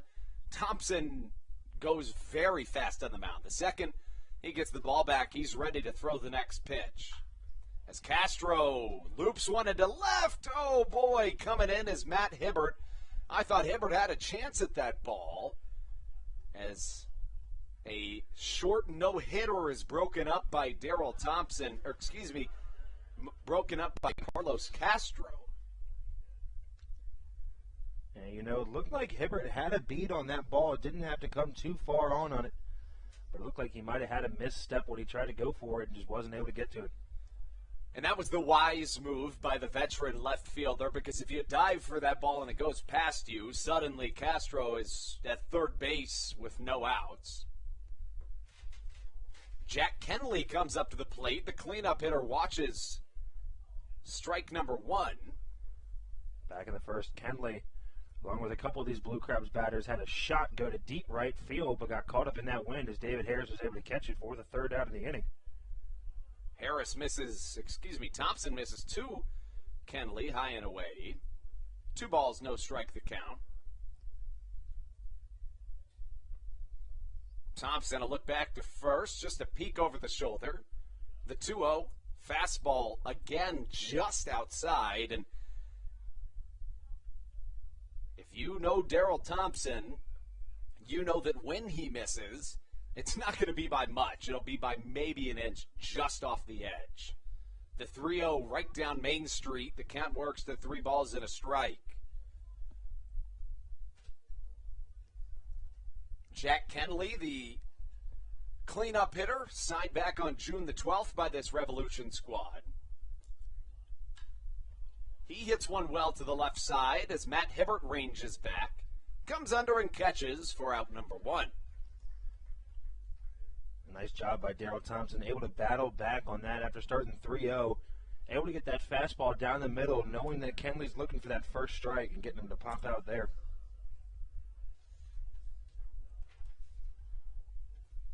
Thompson so far, 3 1/3 innings pitched. 1 hit, no runs, 1 walk, 4 strikeouts. Thompson was by far and away the strikeout leader in 2019 in the Atlantic League as he throws a beautiful curveball that has John Sansone off balance. Thompson struck out 8 in his series opener, but the most he's struck out in a game since is 5. But again, Thompson will tell you himself, he's not the type of guy that's looking to strike batters out. In fact, he's trying to do the opposite. He's trying to pitch to contact, but sometimes there's just unintended blessings that come with pitchings, or rather, honestly, just when you're that good, you maybe accidentally strike people out. Hard hit to the left side. Zach Collier catches. Blackstone catches the throw from Zach Collier. Honestly, I was surprised Castro took second there. Collier probably caught off guard as well. Steve, did you get a chance to catch that? Was that in your view? Yeah, a little bit. Collier kind of got turned around because I think everyone was on the same page. No one really expected Castro to try to take second base there and just really heads up base running. So now, all of a sudden, a runner in scoring position for the Revolution as JC Encarnacion comes up to the plate. That's a really good base running move by Carlos Castro, because having a runner at first with 2 down is significantly different than having a runner in scoring position. A wise base running move can set things up for really the difference in a ball game oftentimes. We've seen tons of base running blunders in this series, especially in game 1 of the doubleheader back on Friday. If you remember, there was 3 really bizarre base running plays in that game. A couple of pickles and another very questionable decision on the base paths. Thompson's pitch off speed in the dirt. Joe DeLuca shields it from getting past him. The count, 2 balls and a strike from Thompson to Encarnacion. So far in this start, Thompson has thrown 69 pitches. This next will be his 70th here in the 4th inning. The right-hander looks back to second. The pitch on its way. Fastball fouled away as the count evens at 2 balls and 2 strikes. 41 of Thompson's 70 pitches have crossed the strike zone. The right-hander has 4 strikeouts through 3 2/3 innings and has allowed just 1 hit. That hit came off the bat of Carlos Castro, who stands at second base. Hard hit to the right side. Alex Crosby, no problem, on a scorching hot ground ball. He steps on first, and Daryl Thompson has now thrown 4 scoreless against this York Revolution team. When we come back on the Hometown Real Estate Broadcast Network, Joe DeLuca, Jake Lucci, and Michael Baca do up right here from the Baynet Press Box.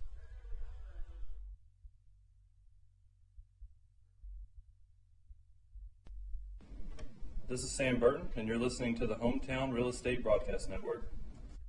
Chick-fil-A of Charles County has been a proud supporter of the Southern Maryland Blue Crabs since their inception in 2008. For years, they have sponsored the Southern Maryland Blue Crabs, America's prisoners of war and missing in action. In between the second inning of each game, there is a moment of silence brought to you by Chick-fil-A. The Southern Maryland Blue Crabs appreciate and respect not only Chick-fil-A, but all of those that have served our great country. The seat that they sponsor was made possible by Chick-fil-A of Charles County. Thank you so much, and visit any of your Charles County Chick-fil-A locations today. The Charles County Department of Health encourages you to get the COVID-19 vaccination today. You can get it all over Southern Maryland or no matter where you are across the United States. Vaccinations are offered right here at Regency Furniture Stadium with no appointment needed. Charles County Department of Health and the Southern Maryland Blue Crabs urge you to take one for the team and get the vaccine.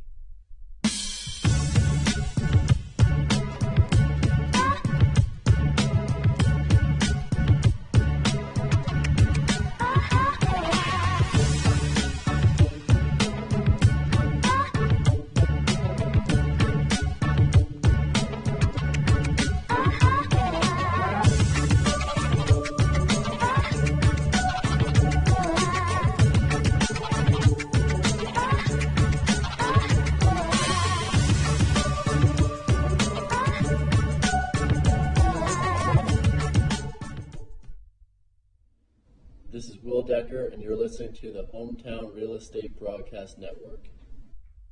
Joe DeLuca going to start it off here for the Blue Crabs in the bottom of the 4th inning.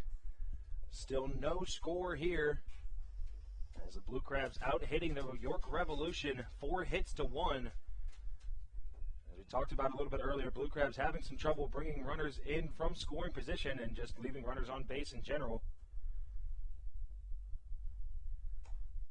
As the first pitch to DeLuca misses the outside part of the zone. Count will start at 1-0.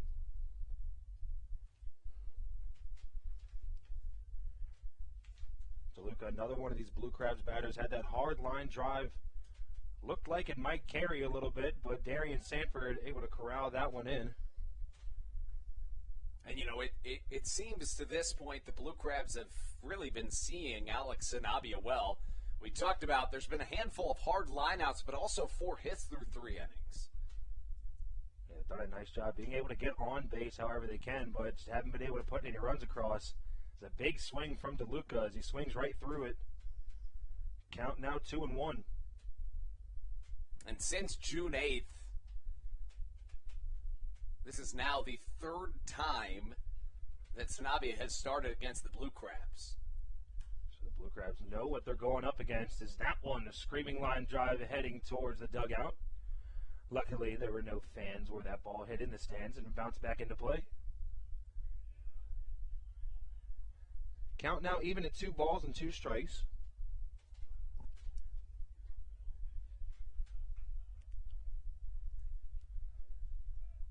Sanabia gets the pitch from his catcher.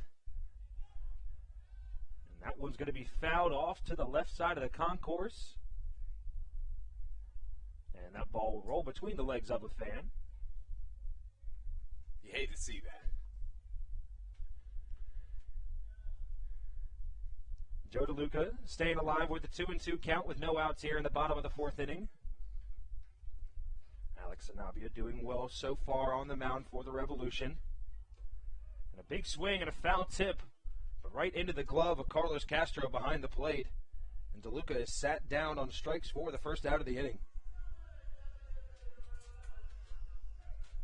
The 7-8-9 of this Blue Crabs lineup, while they have been very successful in this series, they've also come up in a lot of really important situations throughout this entire homestand. You know, as we talked about, we have guys like Michael Baca, who back in the second inning had that nice 2-out double. Unable to come around and score, but it shows the bottom of the lineup able to produce hits when they need it. And the first pitch to Jake Lucci right down the middle for strike one. Lucci having some batting trouble so far this season, just 125 at the plate, batting 111 at home here at Regency Furniture Stadium. With a 197 on base percentage.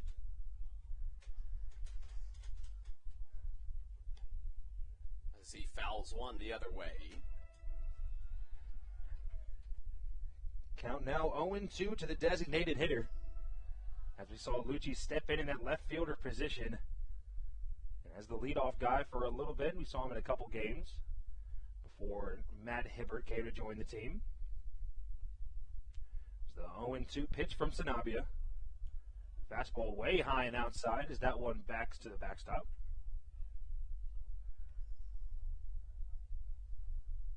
Both pitchers working pretty fast to this point in the ball game.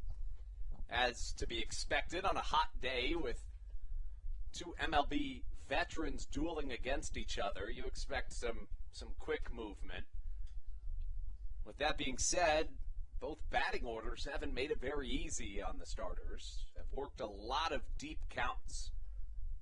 We said earlier, one of the things the Blue Crabs need to do in order to get a win today is patience at the plate, and Jake Lucci waited on that pitch and drove it opposite field into the left center gap, as he is now standing on second base with a one-out double. That's what you want to see out of Jake Lucci. Not an everyday starter, but has had 3 doubles in his last home starts. Did a nice job, a guy we saw start the rally for us the first time we played the Barnstormers here at Regency Furniture Stadium. As he's come through in clutch moments. As a nice one-out double here in the bottom of the fourth inning. It's going to bring up the 9-hole batter of Michael Baca, the starting shortstop for today. As we said earlier, reached on a double back in the bottom of the second inning. That ball, slow roller over to the left side. Lucci hesitates before the ball. Able to get over to the third, but the throw across the diamond from Espinal is in time as Baca is going to be retired on the ground ball. That was a risky move there by Jake Lucci, but if you're going to be caught in a pickle, you may as well cut off the vision of the shortstop Espinal. That's exactly what Lucci did, but it wasn't good enough to get the batter to first. You know, while it was risky, it was a smart base running move trying to cut off that eyesight from Espinal to first. As Baca almost beat that throw out as he's got some decent speed heading down the base paths. The lineup's going to turn over now, and Matt Hibbert will come to the plate. He's 1 for 1 on the day, had a base hit back in the first and was hit by a pitch in the top of the second as that one's laced into deep left field. But Harris is going to be under it for the third out of the inning. As another time the Blue Crabs get a runner into scoring position, unable to bring him in. As after 4 full innings, still tied here at 0-0.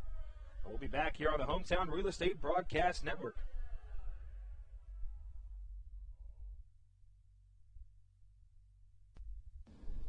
This is Jordan Scott. You're listening to the Hometown Real Estate Broadcast Network.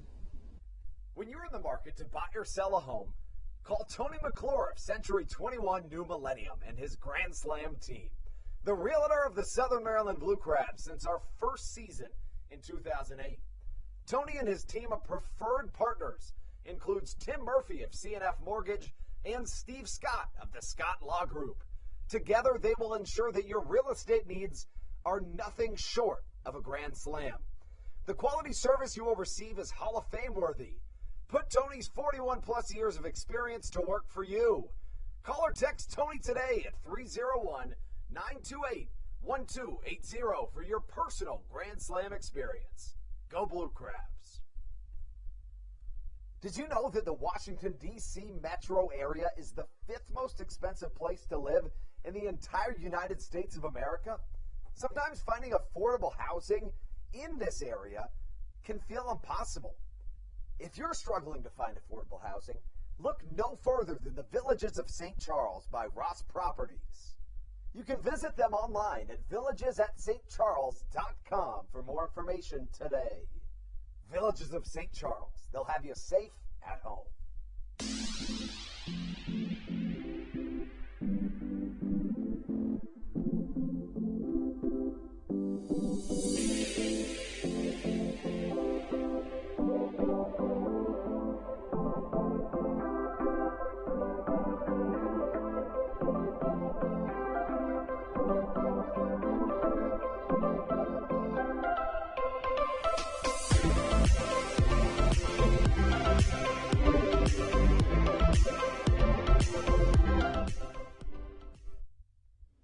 This is Matt Latex, and you're listening to the Hometown Real Estate Broadcast Network. Top of the 5th inning action here at Regency Furniture Stadium. Stevie Bowen alongside me, Andrew Banstra, as we still have a scoreless game here after 4 full innings. Daryl Thompson still on the mound for the Blue Crabs. That first pitch to the shortstop Espinal was fouled out to the right side. Espinal did not start game 1 of this series, but has started 3 subsequent games, including this series finale here today. And the second pitch, Espinal gets a jump on that ball. That one's headed deep to left field, and that's on top of the picnic deck. As Wallner Espinal blasts a solo home run in the top of the 5th inning. Yeah, and Espinal, sorry, go ahead, Steve. Espinal's had his struggles this year, has hit 1 home run on the season before today. Mentioned that it was a walk-off home run on his first day after being signed by the Revs.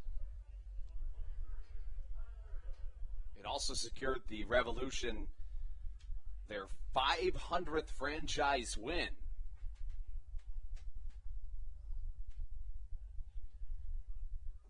Now Daryl Thompson taking his time on the mound now after giving up that home run.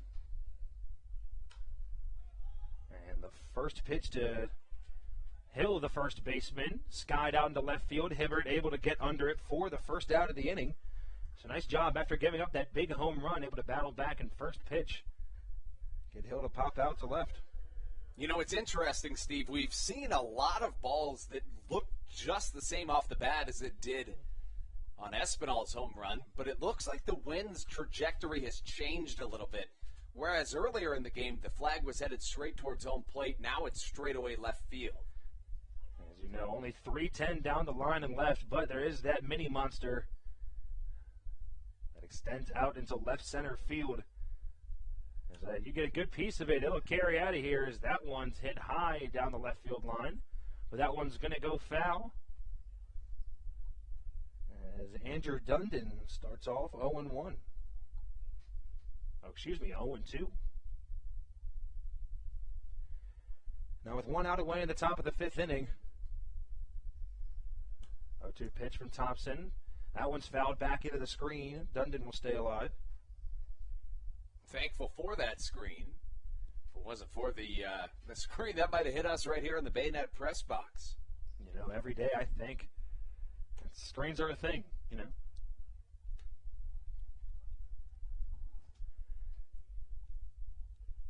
Fourth pitch from Thompson, high and inside fastball. Count now 1-2. Fastball on the outer half of the strike zone, just missed as the count runs even at 2 balls, 2 strikes.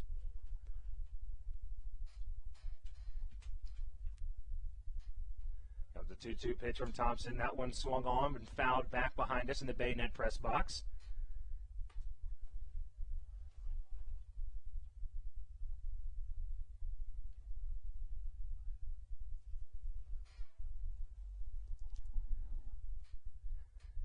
Two and two the count. to Andrew Dundon, the designated hitter. As that one skied out into shallow center field, Zach Collier racing in on it. Will call off Michael Baca. Smartly done there, as now there's 2 away in the top of the 5th. As we hear that noise that was played yesterday on the broadcast, Steve, I wasn't quite able to hear what it said. What was it? You're not that guy, pal. Trust me. For some of you that don't know what that sound means, yesterday was the first installment of mine and Andrew's social media Saturdays, whereas being some of the younger professional broadcasters in professional baseball, we try to incorporate pop culture references into our broadcasts. That's a viral video that's been going around recently, and yesterday we picked 2 guys that we thought weren't going to be that guy for the game. How did yours turn out? He got the loss in the game. He went 6 innings, allowed 2 runs, had a good start, but got the loss, did Jake Welch. And you? And my guy for that pick was Darian Sanford, as he went 0 for yesterday. So, turns out it worked out for the both of us. It did. It sure did. You know, and you see the factors from being able to steal first base back in 2019 every once in a while still having effects on us here today. You could tell Sanford just looked back right towards the Roy Rogers backstop padding to see where that ball went. Comes a 2-1 pitch from Thompson. A big swing from Sanford at a fastball upstairs. Count runs even at 2 balls and 2 strikes. The Revs and the Blue Crabs play each other a lot every year, sometimes 20 times, sometimes 25 times. So Sanford and Thompson have seen each other a lot. And the 2-2 pitch is skied into the infield. Josh McAdams calls everyone off. A nice job coming in from third base for the 3rd out of the inning. But not before Walner Espinal puts the Revs on the board with a solo home run to lead off the top of the 5th inning. As the Blue Crabs now trailing by 1 run heading into the bottom of the 5th.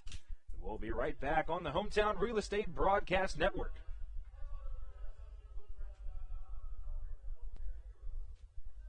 There's nothing quite like when the Blue Crabs retire the sign. At Wealth Management Partners, they're on your side for your retirement planning needs. It's never too early to start planning your retirement.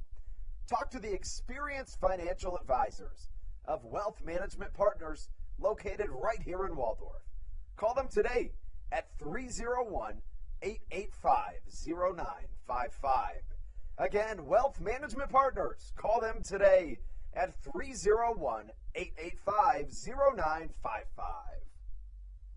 Weiss Markets is a proud sponsor of the Southern Maryland Blue Crabs and has been since their inaugural season in 2008.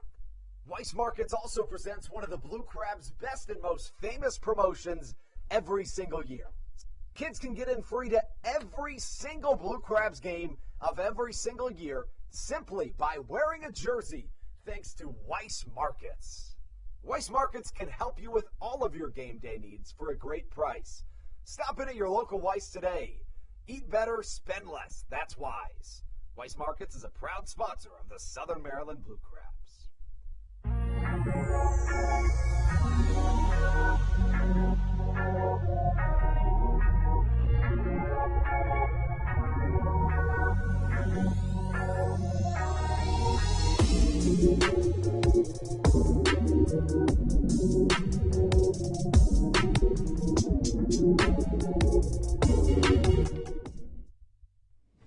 This is Sam Burton, and you're listening to the Hometown Real Estate Broadcast Network. Kent Blackstone going to start it off here for the Blue Crabs in the bottom of the 5th inning. And first pitch swinging as that one's lifted into shallow left field. Espinal over there able to make the play for the 1st out of the inning.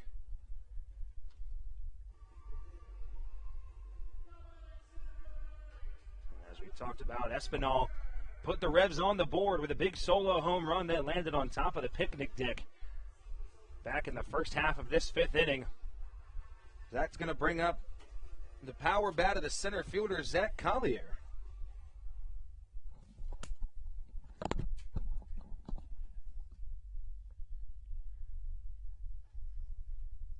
Collier reached on an error back in the 1st inning and flew out to deep right field as he squares to bunt on the first pitch and then pulls back and lets the ball go by for strike one.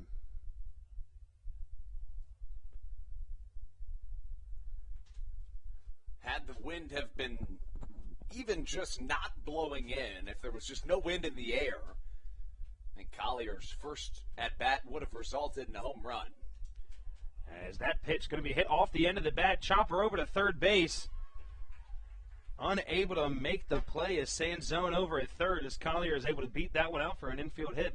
Nonetheless, a really nice defensive play by Sanzone. I mean, that was beautiful, the way that he was able to lean down, get that ball, and fire across his body. Looked like he had a little bit of a bad jump on the ball, though, which gave Collier enough time to beat out the infield single.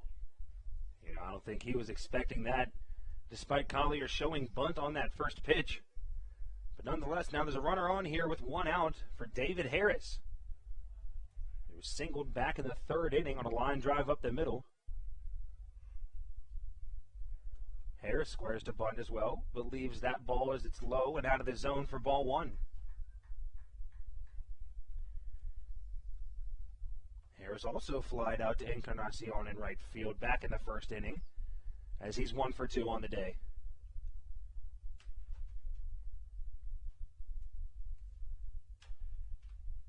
And a fastball early on it is Harris as he fouls that one over and rolls to the Blue Crabs dugout, counting even at 1 apiece.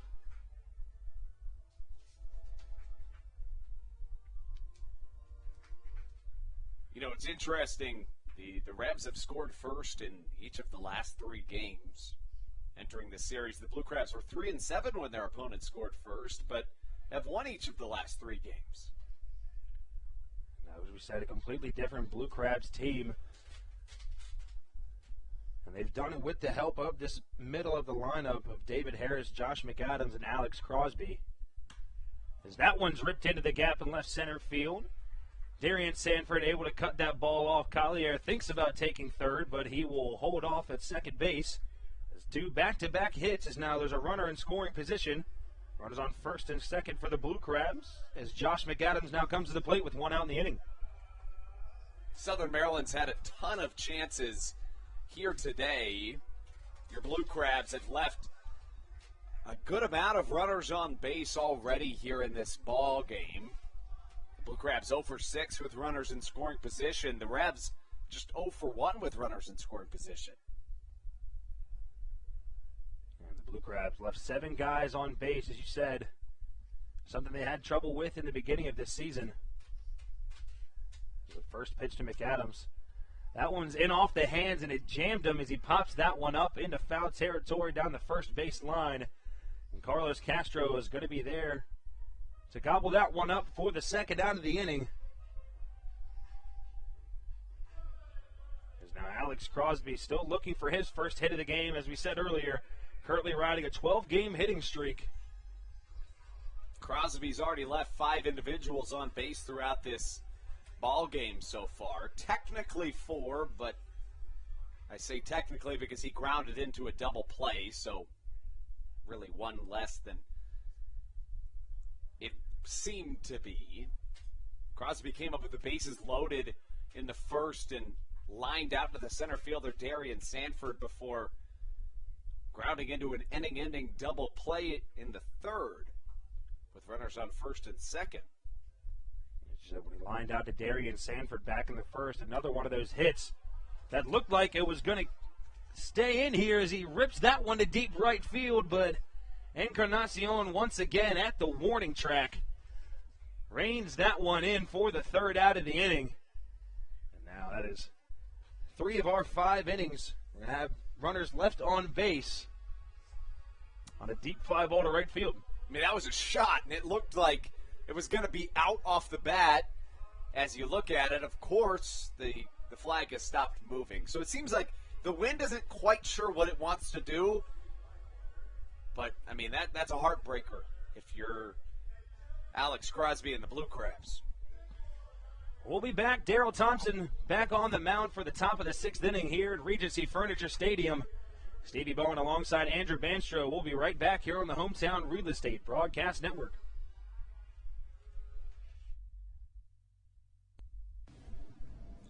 This is Carlos Diaz, and you are listening to the Hometown Real Estate Broadcast Network. Good. American Radiology is the clear choice for all of your medical imaging needs. With locations in Charles and Calvert counties, they offer a full range of imaging services. Some of their latest innovations included 3D mammography and wide-open MRIs for our claustrophobic patients. For your convenience, they even offer extended weekday hours and Saturdays. For more information or to schedule an appointment, visit their website at AmericanRadiology.com. When you're in the market to buy or sell a home, call Tony McClure of Century 21 New Millennium and his Grand Slam team, the realtor of the Southern Maryland Blue Crabs since our first season in 2008. Tony and his team of preferred partners includes Tim Murphy of CNF Mortgage and Steve Scott of the Scott Law Group. Together, they will ensure that your real estate needs are nothing short of a grand slam. The quality service you will receive is Hall of Fame worthy. Put Tony's 41-plus years of experience to work for you. Call or text Tony today at 301-928-1280 for your personal Grand Slam experience. This is David Harris, and you're listening to Hometown Real Estate Broadcast Network. Daryl Thompson back on the mound for the Blue Crabs in the top of the 6th inning. And so far, he's pitched 5 full innings. He's only given up 2 hits, 1 run, that one being earned off that big home run from Walner Espinal last inning. Has 4 strikeouts and has just given up 1 walk after facing 19 batters. And a very good game for Thompson so far, but the offensive side for the Blue Crabs just haven't been able to get it done at the plate. As the Blue Crabs are currently trailing 1-0 in the top of the 6th.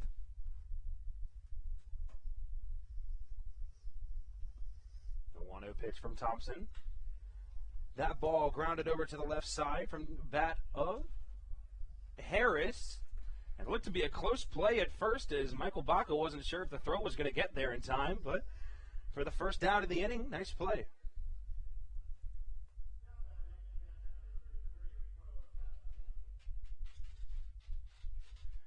That brings up the catcher in Carlos Castro. And so far, he's 1 for 1 on the day. Had a walk back in the first, and then a single was left on second base back in the top of the 4th inning.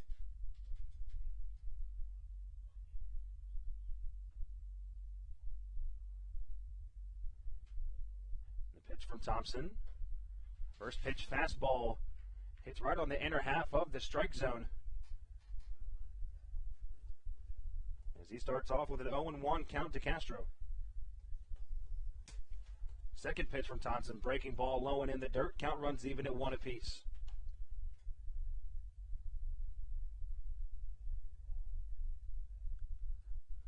Blue Crabs out hitting the York Revolution. 7 hits for the Blue Crabs lineup, only 2 for the Revs, but that one being that home run from Walner Espinal, as we said last inning. And a big swing from Castro as he is now down in the count 1-2.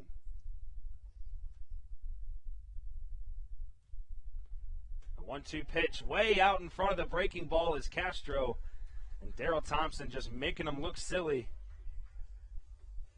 As that breaking ball probably looked scrumptious to Castro there at the plate. It did, and I think his eyes were bigger than his stomach on that swing as he goes right through it. Thompson's first strikeout since the 3rd inning. That is his 6th strikeout of the day. As first pitch, really just going after Jack Kenley as he is now ahead with an 0-1 count. Kenley 0 for 2 with 2 fly balls to the outfield today. And the second pitch from Thompson in their first strike as well.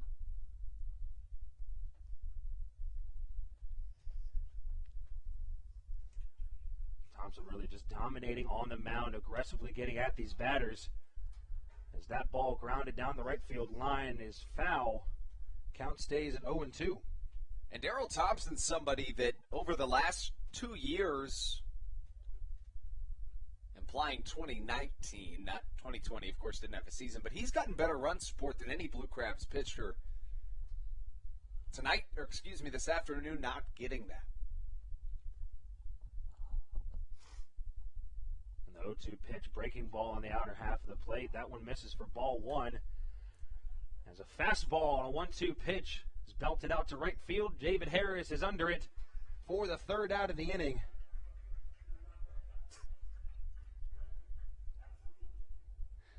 One, two, three, go the Revs in the top of the sixth inning. It's going to bring up 7, 8, 9 batters for the Blue Crabs. Joe DeLuca, Jake Lucci, and Michael Baca when we return here on the Hometown Real Estate Broadcast Network. This is Jake Lucci, and you're listening to the Hometown Real Estate Broadcast Network.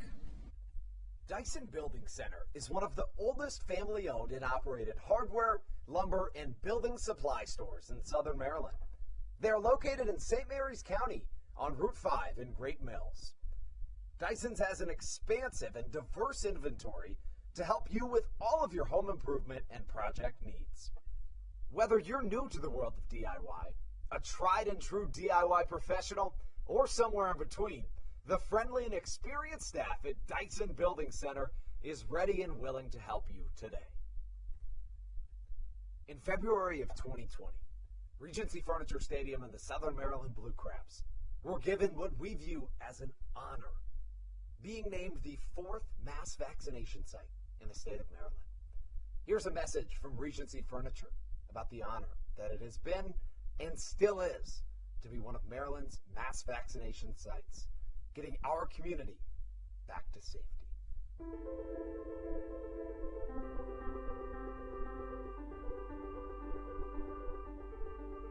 During these times of uncertainty, it helps to know there are things we can control to help ourselves and others. For me, it presents the hope that soon enough, my friends and family will be together again.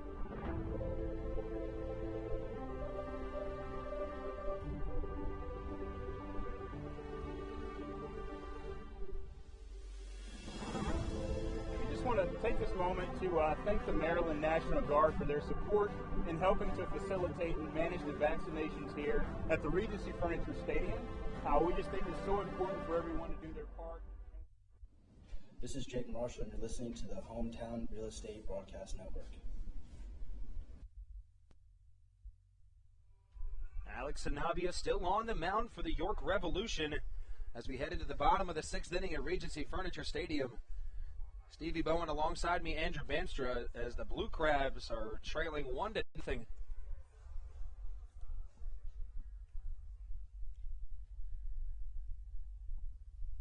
As we're getting pretty much what we expected today, a pitcher's duel between Daryl Thompson and Alex Sanabia, both of them going well into this game. Joe DeLuca, first pitch swinging, rips that one to right field, but Encarnacion makes the shoelace catch for the first out of the inning. That's basically been the story of the game. Sanabia, while he hasn't allowed any runs, Blue Crabs have 5 hard lineouts to the outfield plus 7 hits. A very different story than Sanabia's incredible start right here his last time he was in Southern Maryland. He went 9 innings, allowing 3 hits, 1 run. That was in the 9th inning, and it was earned. You think about it, if the wind was just a little bit different today, this might be a completely different ball game. As we've seen 2, maybe even 3 hits off the Blue Crabs' bats that would have easily gotten out in right field. First pitch to Jake Lucci is going to be a strike. As Lucci had a double back in the bottom of the 4th inning, and was left stranded at third.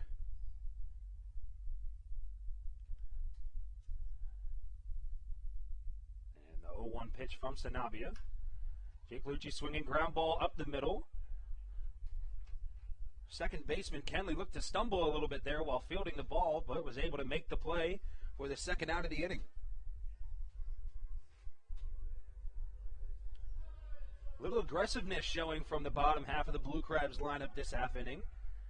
As DeLuca first pitch swinging, Lucci second pitch swinging, as there's quickly 2 outs in the bottom of the 6th. An update from our foreign substances conversation. Hector Santiago of the Mariners was the first pitcher since they started checking for foreign substances to be found with foreign substances. They confiscated his glove and ejected him from the game. Fastball in on the hands to Michael Baca as that one's looped out into center field, but Darian Sanford comes in on it, makes the play. 4 pitches thrown here in the bottom of the 6th inning for Alex Sanabia.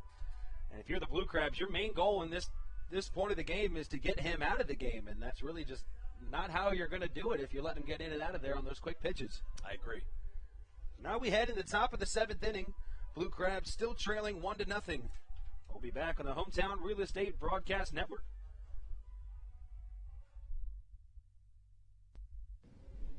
This is Greg Ferreira, and you are listening to Hometown Real Estate Broadcast Network. Hey, Blue Crabs fans. Make sure to visit the All-American Steakhouse and Sports Theater at 35 St. Patrick's Drive, right here in Waldorf, for some great food with great friends. Their steaks are fresh, hand-cut, in-house daily, as well as many other fresh seafood, chicken, and beef options. They offer outdoor and indoor dining, available each and every day, along with the same great menu to go if you would like. Please visit them online at www.theallamericansteakhouse.com. That's www.theallamericansteakhouse.com. You can also visit them on Facebook or Instagram. They have daily specials that you just can't pass up. Thank you, Blue Crabs fans. When you need a win on the road, don't get left stranded. Make AAA part of your roster, and you'll always have someone on deck ready to get you home. AAA also offers car care, insurance, and travel services, and has stores conveniently located for Blue Crabs fans in Brandywine, Crofton, and Alexandria. Don't forget to ask them about membership discounts. This is Dalton Geeky, and you're listening to Hometown Real Estate Broadcast Network. Daryl Thompson steps back on the mound for the Blue Crabs as the Revs come to bat in the top of the 7th inning. Blue Crabs still trailing 1-0 off of the Walner Espinal solo home run back at the top of the 5th. As we saw Alex Sanabia go out for the bottom of the 6th and throw just 4 pitches as he was able to head back into the dugout and give the Revs another chance to add some insurance runs. As Daryl Thompson aggressively on the mound starts off sand zone with a 1-1 count.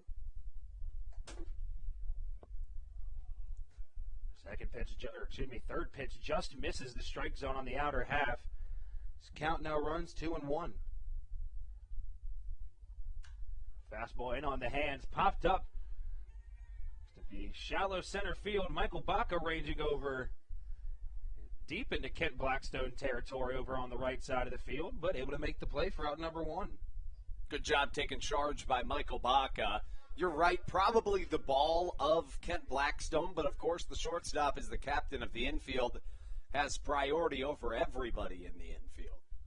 As long as the play is made, it doesn't really matter who makes it. It's true. At the end of the day, as it brings up Encarnacion, the right fielder, as he is currently 0 for 2 on the day as well, as he popped out to Joe DeLuca back in the 2nd inning, and then grounded out to Alex Crosby to end the top of the 4th.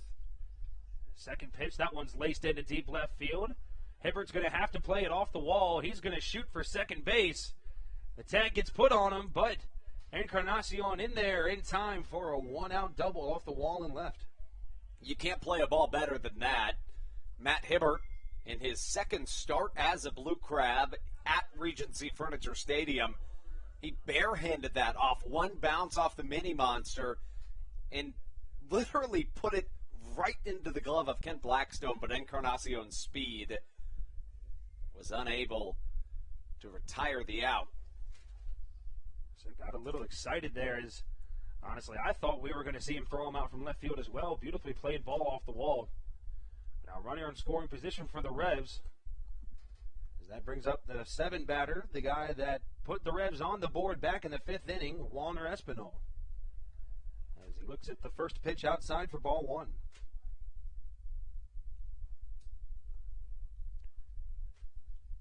1-0 pitch from Thompson.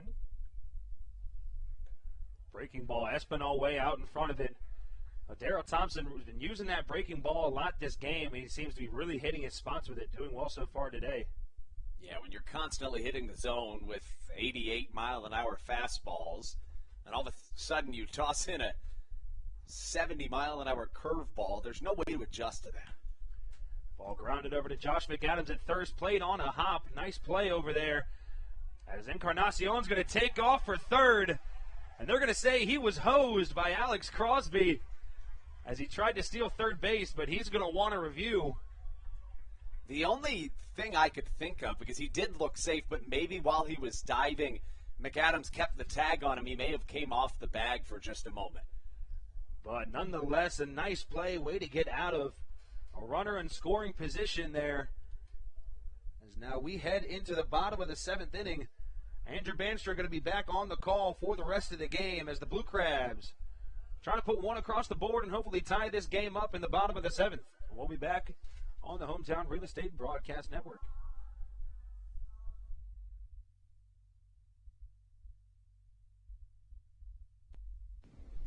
This is Jay Clucci, and you're listening to the Hometown Real Estate Broadcast Network.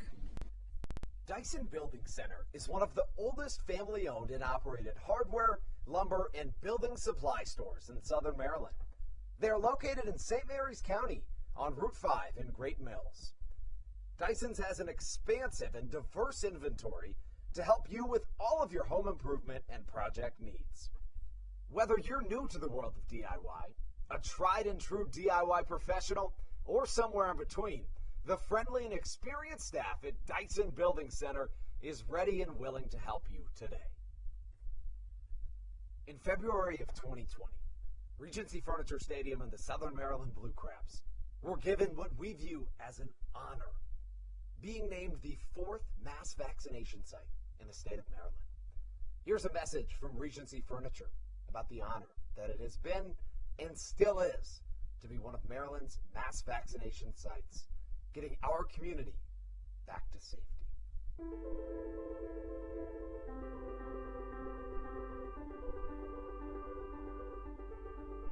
During these times of uncertainty, it helps to know there are things we can control to help ourselves and others. For me, it presents the hope that soon enough, my friends and family will be together again.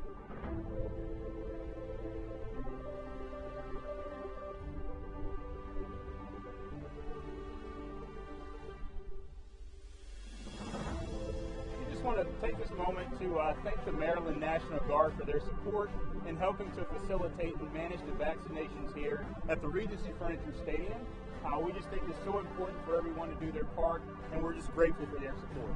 Thank you for your support, and we're just honored to be a part of the vaccination effort out here and to serve the community.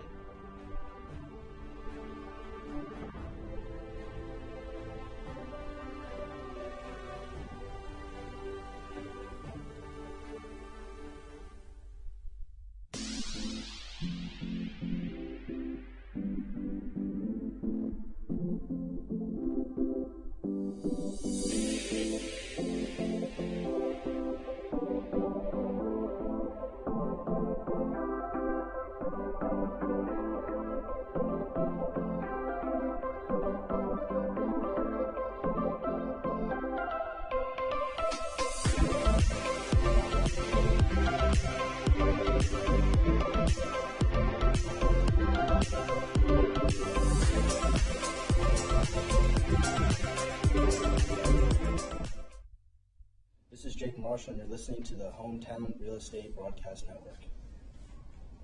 To the bottom of the seventh we go here on the Hometown Real Estate Broadcast Network, and a new pitcher into the game for the York Revolution.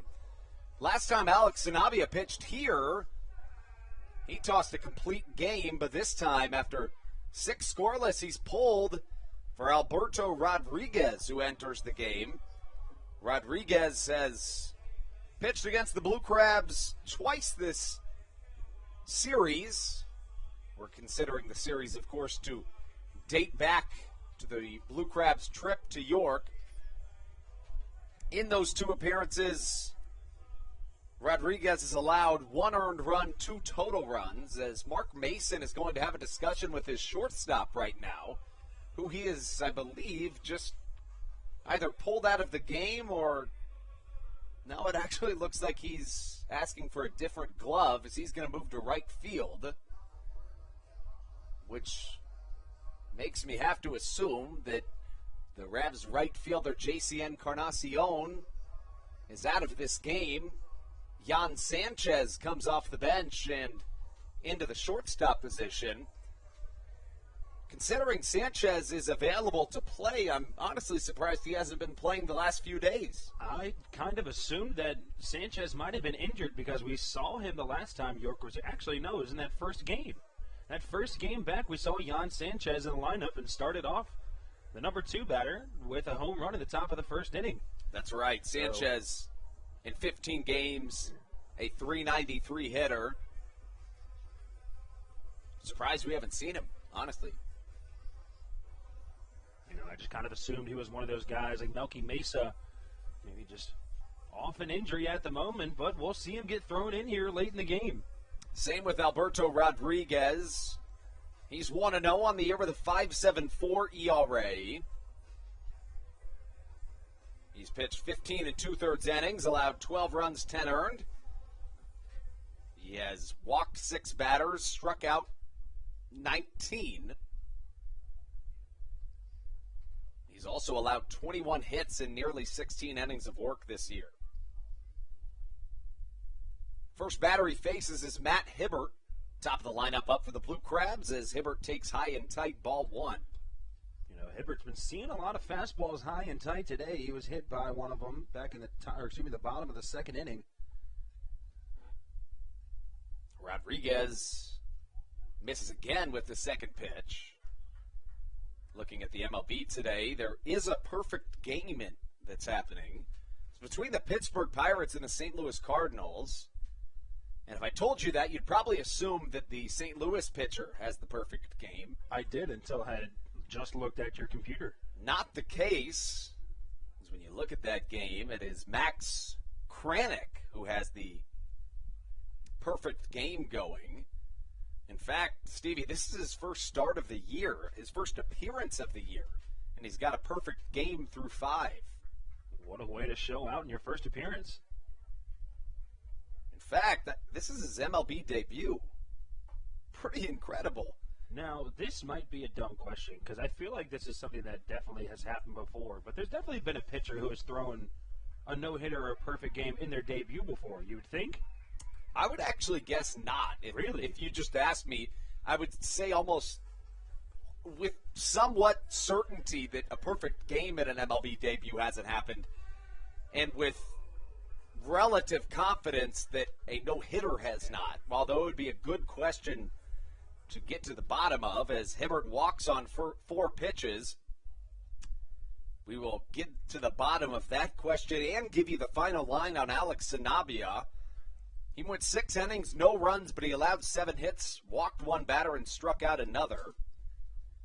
A runner on first as the Revs lead 1-0 here in the bottom of the 7th. Blackstone shows bunt, puts it down the first base line. Here comes Alberto Rodriguez, who fields and tags, but Blackstone did his job moving a runner into scoring position for Zach Collier, who comes up to the plate. You know, Kent Blackstone did his job and did his job well there. Nice job perfectly putting that ball right on that grass line of the infield down the first baseline.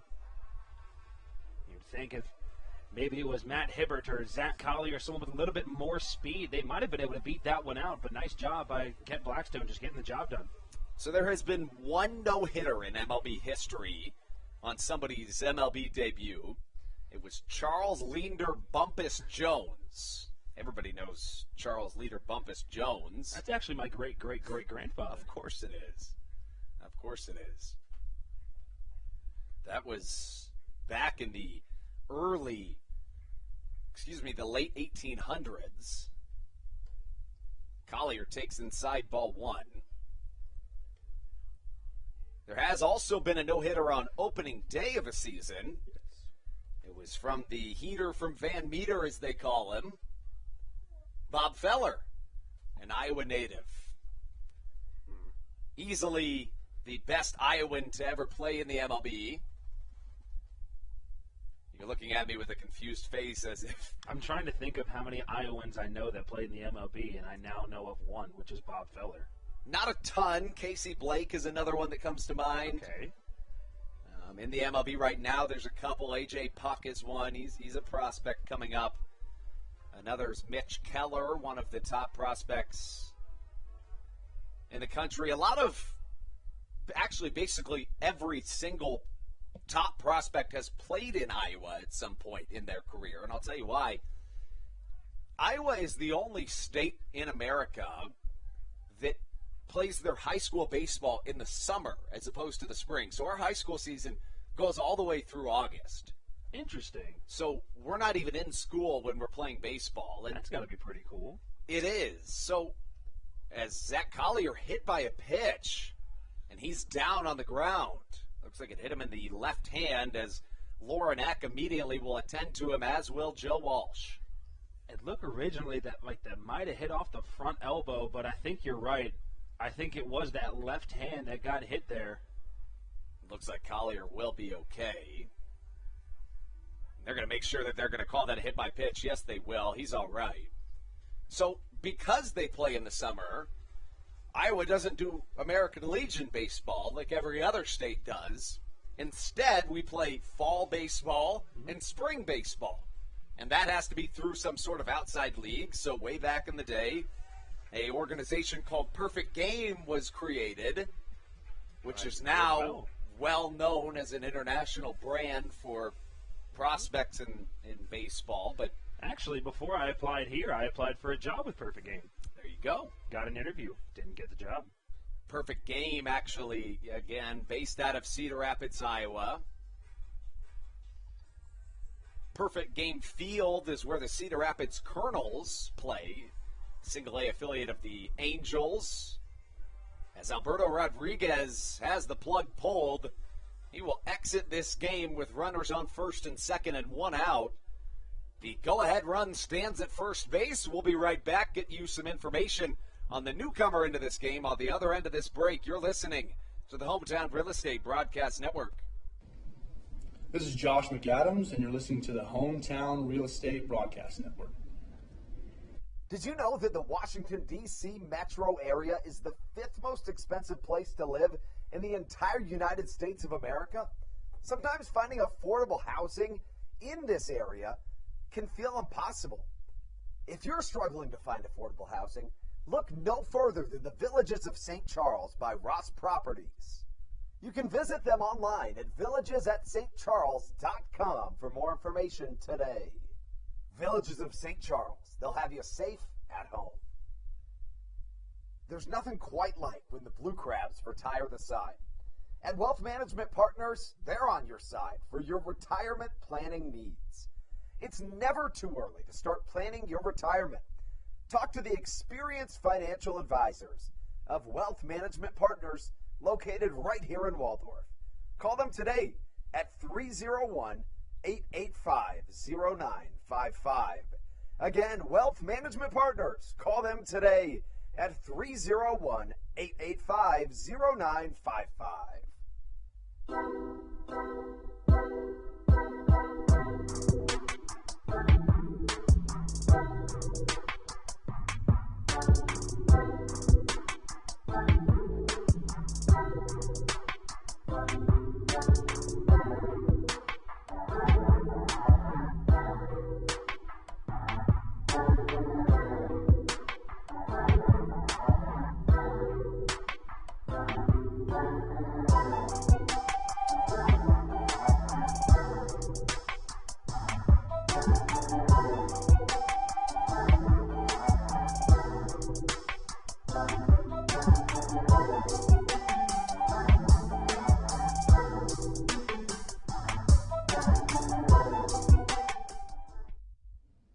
This is Kent Blackstone, and you're listening to the Hometown Real Estate Broadcast Network.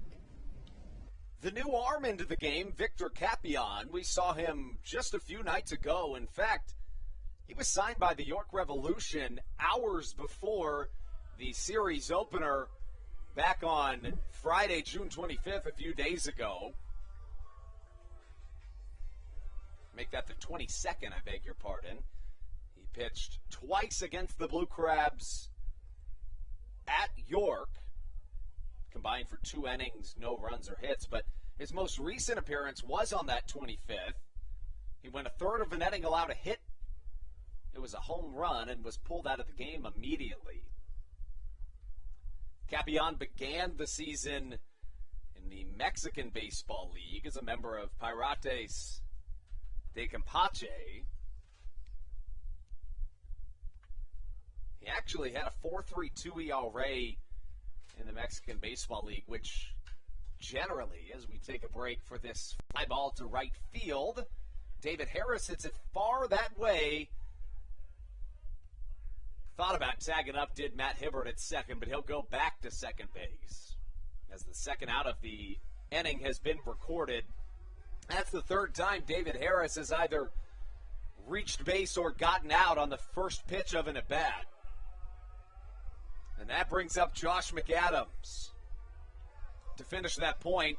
A 4.32 ERA in the Mexican League is actually pretty darn good. It's one of the highest scoring professional baseball leagues in the world because the way in which, or the area in which they play, results in a ton of home runs. It's nearly impossible to keep a good ERA. In fact, you'll see a lot of pitchers that do really well in the Atlantic League really struggle in the Mexican League. Same thing goes for somebody could be hitting poorly here, but hit incredibly well there.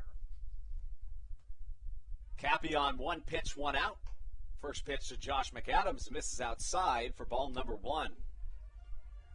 You know, if there's any time for this middle of the Blue Crabs lineup to turn on that clutch factor that they've been having recently, now's the time. And if you'd pick anybody to do it, it would be Josh McAdams. He's 8 for 13 in this series with 5 RBI and 2 home runs. Capion's 1-0 on the outside corner, swinging strike from McAdams evens up the count. McAdams with a big swing on that one is a nicely placed pitch by Capion just on the outer edge of that zone. So wasn't able to make any contact on it. The Blue Crabs are 0 for 9 with runners in scoring position today and have left 9 runners on base. But in a 1-0 hole, Southern Maryland can make that stat insignificant with one swing of the bat. Something up the middle certainly scores Hibbert at second. Good speed by Collier at first as well as McAdams misses on a changeup. He goes behind in the count, 1-2. No action in the Blue Crabs bullpen implies Daryl Thompson will be out for his 8th inning of work. That doesn't come as much of a surprise as Thompson is known to work deep into ball games. Sanabia threw just 66 pitches in 6 innings of work. Thompson has thrown 107 in 7 innings of work. Capion with a long set, the 1-2 to McAdams, misses outside.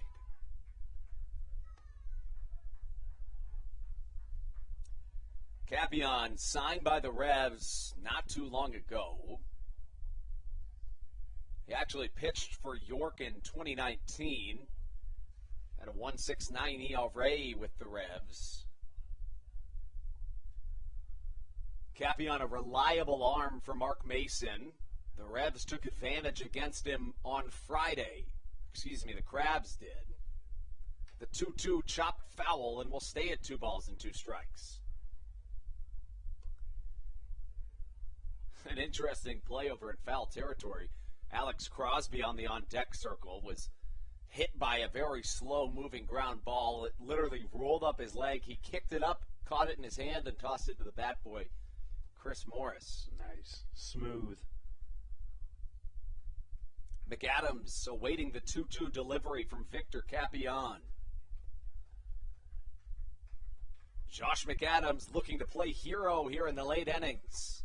He'll have to wait a little longer to do so as the count runs full, which means Collier and Hibbert will be able to go on the pitch. Now, the second time in this game that Josh McAdams is starting that bad 0-2 or 1-2, been able to battle back into a full count. So far, nice job having some patience at the plate for him today. And I think that also speaks to the fact he's been such a good hitter through this series. Pitchers are a little wary to give him something anywhere near the strike zone, especially when they're ahead 0-2. The count full, 3 balls, 2 strikes. Capion glove at the belt, the pitch, chopped foul once more, and we'll reset and do it all again. Hibbert got a good jump there. Collier, too. A long and drawn-out at bat here. Pitch number 17 of the inning. Incoming for Victor Capion. Alex Sanabia had a 4-pitch 6th inning against the Blue Crabs, and now the 5-hole hitter Josh McAdams up. With runners at first and second, a full count, 2 down as the Crabs trail 1-0. Southern Maryland is out hitting the Revs by over 2-fold. Blue Crabs have 7 hits as opposed to the Revs 3 in this ball game. Payoff pitch once more on its way. A fastball downstairs misses, and that brings up Alex Crosby, who has had now 3 chances with at least 2 runners on base. In the first inning, he came up with the bases loaded and 2 down, lined out to the center fielder, Darian Sanford. Grounded into a double play in the third and then was retired again in his next at-bat. Crosby riding a season-high 12-game hit streak and has an opportunity to make it 13 with an exclamation point here in the bottom of the 7th. 1-0 Revs lead as Victor Capion walks the bases loaded. A changeup is the first pitch to Alex Crosby. It misses outside for ball 1. This game reminiscent of game 3 of this series. That was back in York. Southern Maryland took the first 2 games of the series but lost game 3 2-0. Alex Crosby looking to turn the tides against Capion. A fastball hit up the middle right to Jan Sanchez. He flips. The throw not there in time. 2 Blue Crabs runs will score. What a play. I am in awe. And on a play that looked to get him out of the inning, the flip from Jan Sanchez as he overran second base. Just kind of threw it a little too far out of reach for the second baseman, Kenley. And I think the Revs want an explanation, but to be perfectly frank with you, Stevie, from my perspective, I think Jan Sanchez, A, had a very difficult play, but he was also, B, trying to be a little bit too fancy with that baseball. It was a no-look flip. Yeah, no-look flip, tried to just get out of the inning, and it comes back to bite you as now the Blue Crabs have a 2-1 lead lead late in the game. It'll be interesting to see if that goes down as a base hit or not. The real reason that matters is, of course, to see if Alex Crosby's hit streak continues. I believe it goes down as an error against the Revs. Nonetheless, Southern Maryland coming back here in the bottom of the 7th with 2 runs, finally breaking that scoring seal that has held them scoreless through their first 6 innings of offense. Joe DeLuca now up at the plate. The switch hitter hits from the left-handed side. The count 1 ball, no strikes. DeLuca 0 for 3. He struck out once. Looper to center field. Darian Sanford goes back. He's unable to catch the baseball. 1 Blue Crab scores. Here comes another. Crosby rounding third, coming home. A 2-run triple for Joe DeLuca as the Blue Crabs go ahead 4-0 here in the bottom of the 7th. Joe DeLuca has been absolutely on it recently. Stat line doesn't show at the moment. 0 for 3 heading into that at bat, but the 2 times he was able to put wood on the ball, they were hard line drives. You can see him there. And a rare burning of Darian Sanford out in center field as that ball got over his head, and DeLuca was thinking 3 out the box. Yeah, it's very infrequent that Darian Sanford will misplay a ball. It looks like off the bat he thought that was going to be right at him, but it went past the center fielder.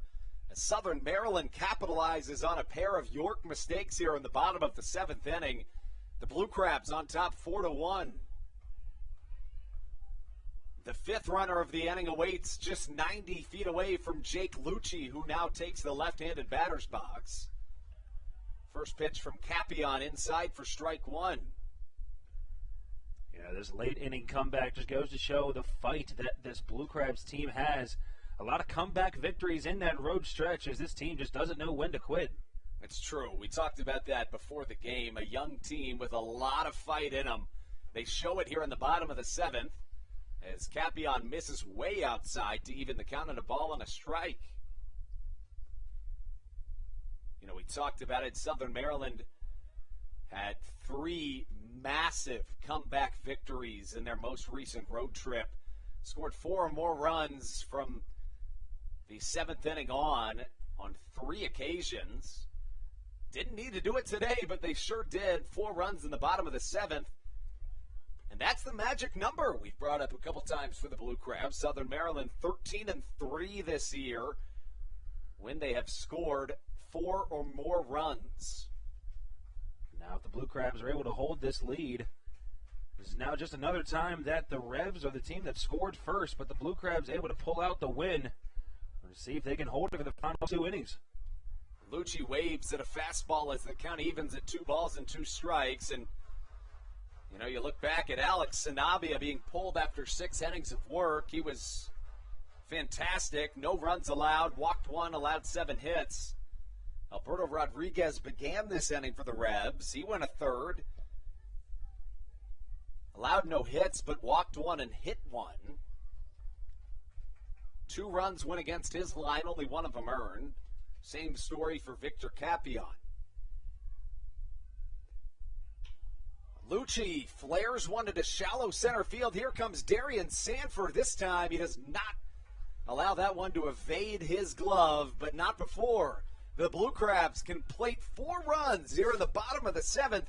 Southern Maryland on top 4-1 as we take you in to the top of the 8th inning here on the Blue Crabs Hometown Real Estate Broadcast Network.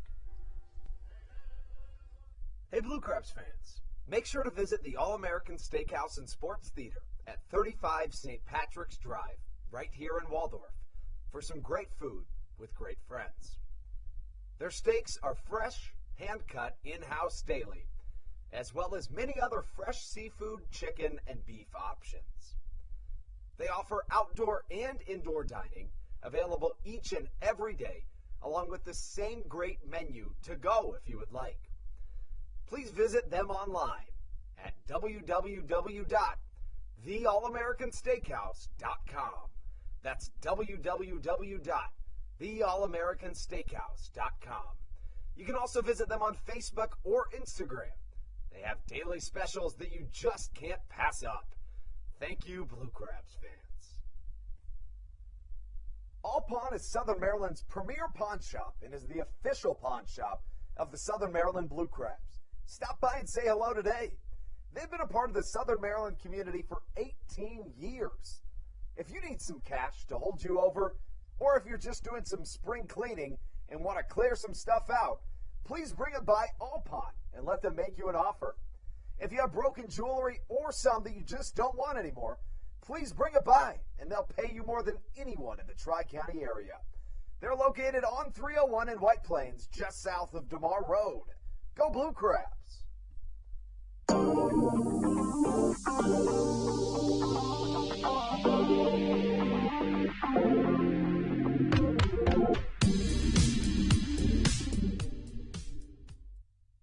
This is Joe DeLuca, and you're listening to the Hometown Real Estate Broadcast Network.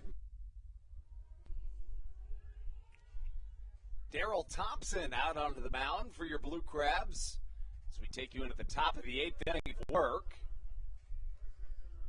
we have received word Alex Crosby, that base hit he had that scored 2 runs, will be chalked down as an error on the shortstop, Jan Sanchez. As if he gets another chance to hit, he may end up losing this 12-game hitting streak.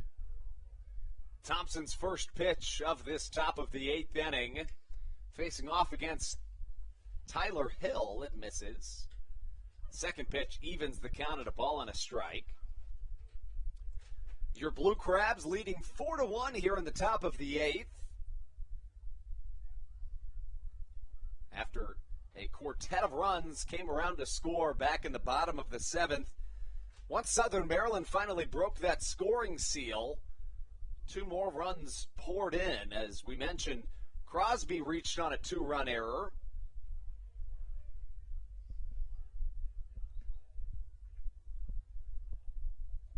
And the Blue Crabs now really within striking distance of completing this 4-game sweep, in addition to taking 6 out of 7 against the Revs team between the series in York and now this 4-game set in Waldorf.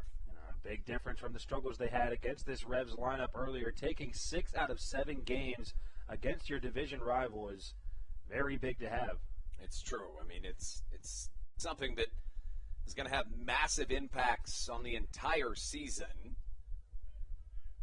We are unable to give you any status report on the Long Island Ducks game today because they don't play till 4:50 in Gastonia. The only other game that's currently being played is in Lancaster as the Barnstormers host the West Virginia Power. The Barnstormers are leading 15-9 in the top of the 8th inning. Steve, that game started at 1 o'clock. They're in the top of the 8th. Our game started at 2:05, and we're in the top of the 8th. This game has been going by pretty quickly so far. As Hill leans over and loops one into center field, just the 4th hit of the day for the Revolution.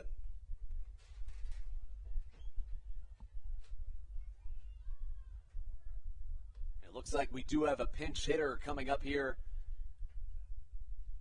for the York Revolution.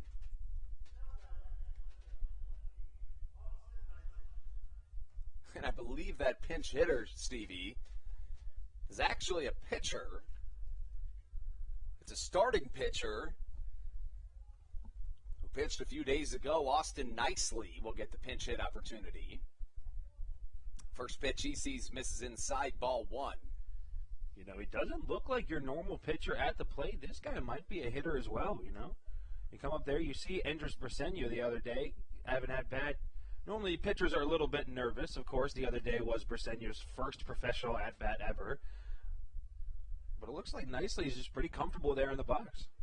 Nicely has pinch hit twice this year. He's 1 for 2. Interestingly enough, he's a switch hitter. Switch hitting pitcher is something you don't see often. Probably just as rare as a pitcher that throws with both hands, honestly. 1 runner on as the pitcher, Austin Nicely, just absolutely turns on one, but it's well foul as Dalton Geeky warms in the Blue Crabs' pen. That was a good piece of hitting. That was a very good swing.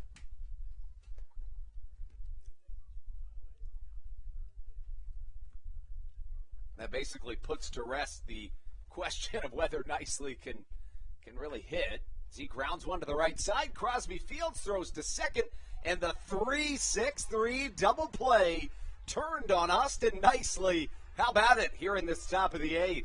A beautiful play there. Nice job by Crosby getting the ball over to second base. An even better turn at second by Baca, the shortstop.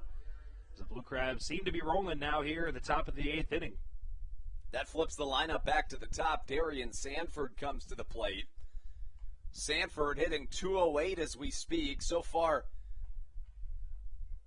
in the entirety of this 7-game matchup between the Southern Maryland Blue Crabs and the Revs, Sanford 4 for 26.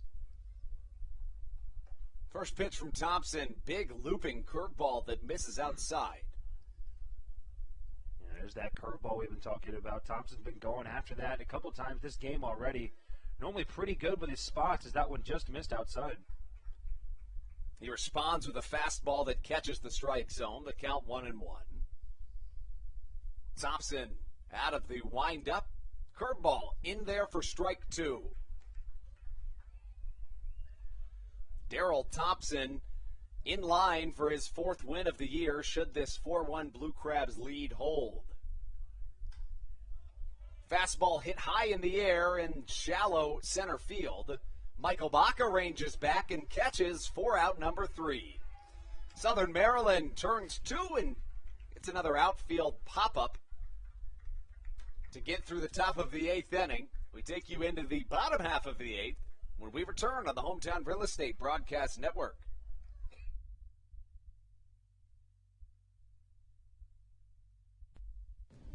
This is Matt Latos, and you're listening to the Hometown Real Estate Broadcast Network.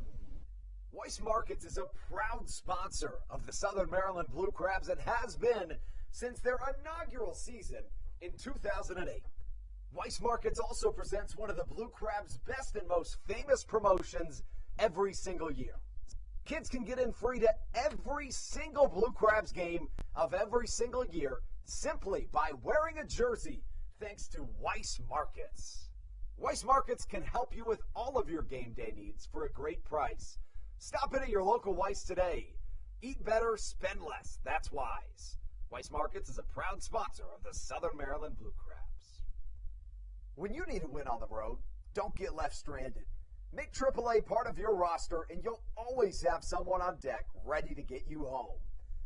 AAA also offers car care, insurance, and travel services and has stores conveniently located for Blue Crabs fans in Brandywine, Crofton, and Alexandria. Don't forget to ask them about membership discounts for military and first responders. Please visit AAA.com to learn more or to find a AAA location near you.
This is Mike Devine, and you're listening to the Hometown Real Estate Broadcast Network.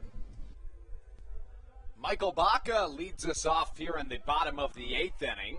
A newcomer onto the mound for the York Revolution, number 10, Bubby Rossman. A 6'5", 220-pound right-hander out of La Habra, California. Reached as high as high A ball. And he faces off against Michael Baca.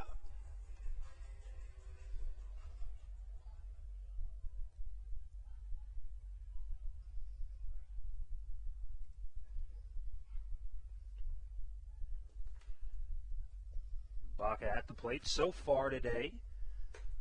1 for 3 with that double coming back in the bottom of the 2nd inning.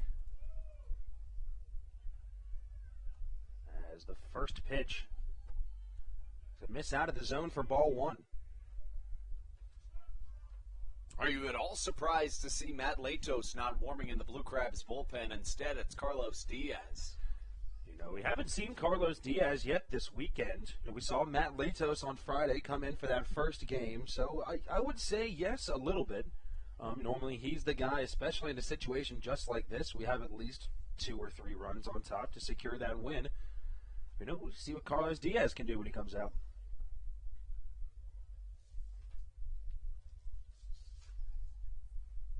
Here comes the pitch from Rossman. A fastball misses upstairs. So far in this game, Michael Baca, 1 for 3. He hit a double. Batting average sitting just a touch under 300 on the season.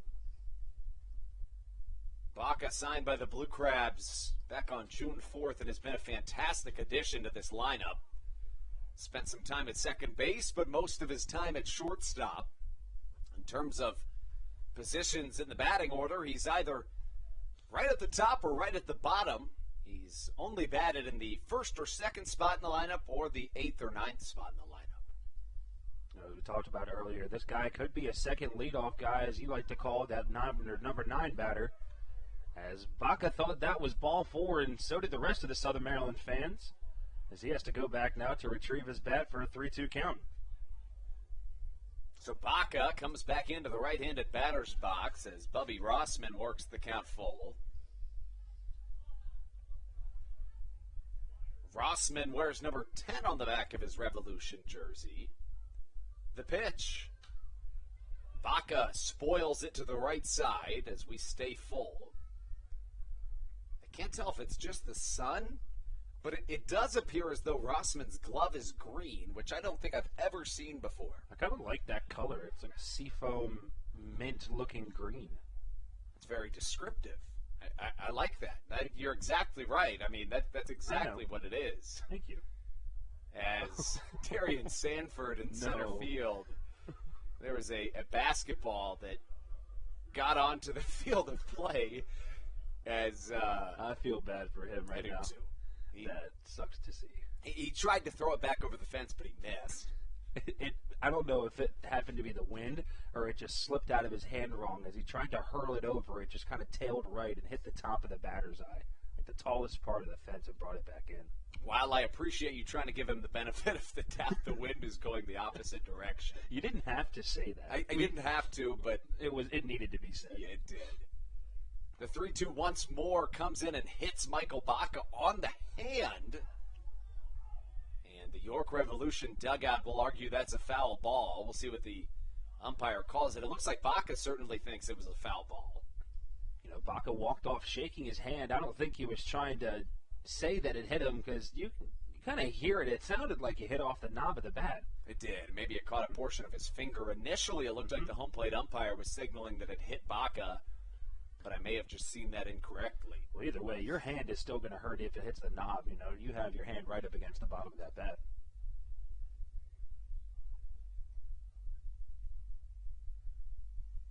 Rossman set for the payoff pitch once more. Baca not going down without a fight.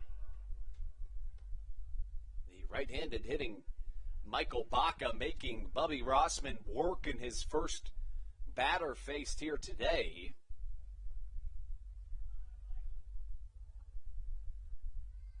The Blue Crabs wearing their red Maryland-themed Blue Crabs jerseys.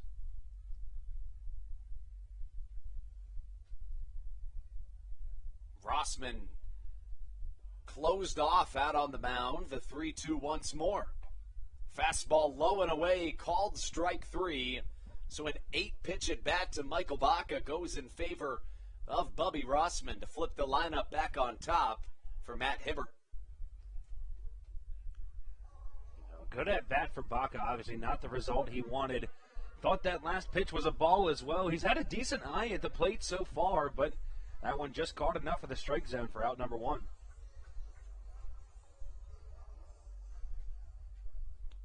So Matt Hibbert into the right-handed batter's box.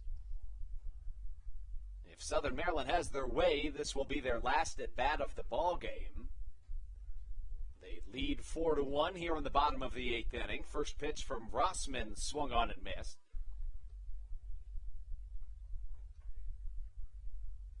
The velo for Rossman has been pretty darn good so far in this inning.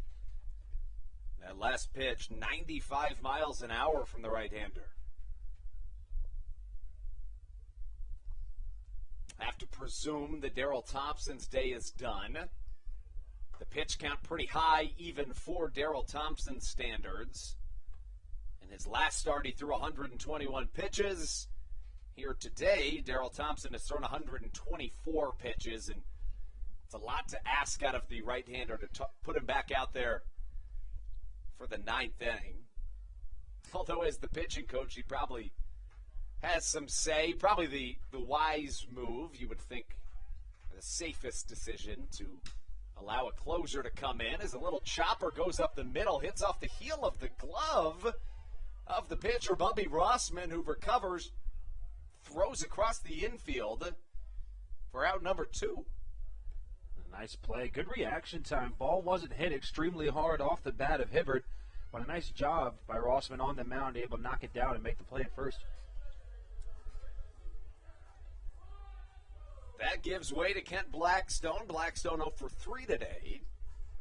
Has put the ball in play in all 3 of his at-bats, including a hot shot line drive to right field back in the bottom of the 1st inning. Southern Maryland scored all 4 of their runs in the bottom of the 7th in a comeback effort. Rossman facing off against the 2-hole hitter Blackstone. First pitch, a ball inside. And Rossman not happy with the call as you see him lean back in disbelief there. As that pitch from up here looked pretty solid, but seemed to have just missed low and out of the zone.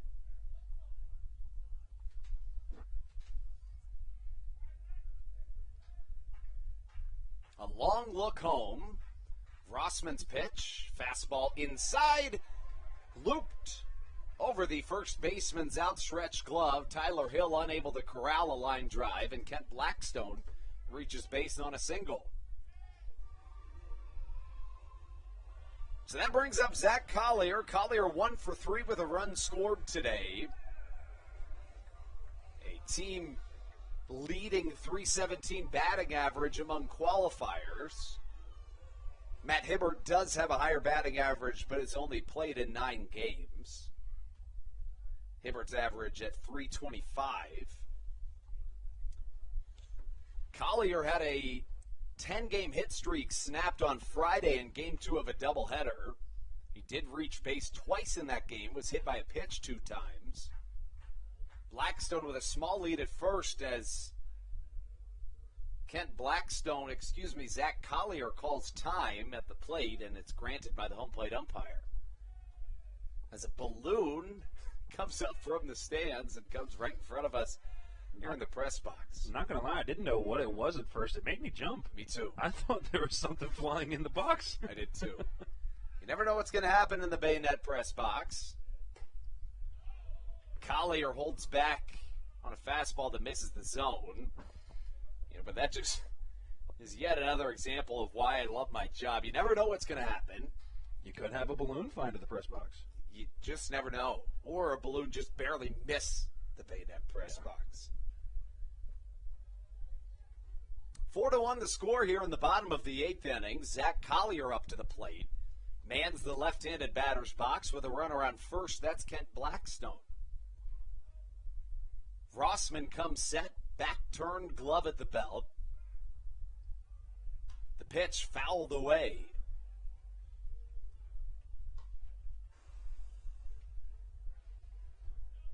Waiting on deck, should we get there, is David Harris. Josh McAdams in the hole.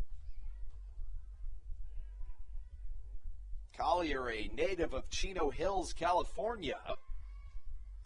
Attended Chino Hills High School, which is Lonzo and LaMelo Ball went to high school, a couple of NBA up-and-coming stars. Collier lines one to the right side. That gets down for a base hit. Blackstone turns on the Jets, rounds second, and stands up on third. Runners on the corner. Some 2-out action for Southern Maryland as David Harris comes to the plate. That seems to be the theme of this game, some 2-out action. As the triple last inning from Joe DeLuca came with 2 outs in the inning, and there you go, Zach Collier with a nice 2-out single. Harris is the only player in this entire game for the Blue Crabs or the Revs that had 2 hits up until what Zach Collier just did. Now Collier and Harris with multi-hit games. Runners on the corners. The Blue Crabs 4-1 lead here in the bottom of the 8th. First pitch from Rossman to Harris. Struck to shallow left field. That could be some trouble. Sliding is James Harris in left, but Jan Sanchez corrals it for out number 3. That's how we take you into the top of the 9th. Southern Maryland looking to hold on to a series sweep when we return on the Hometown Real Estate Broadcast Network.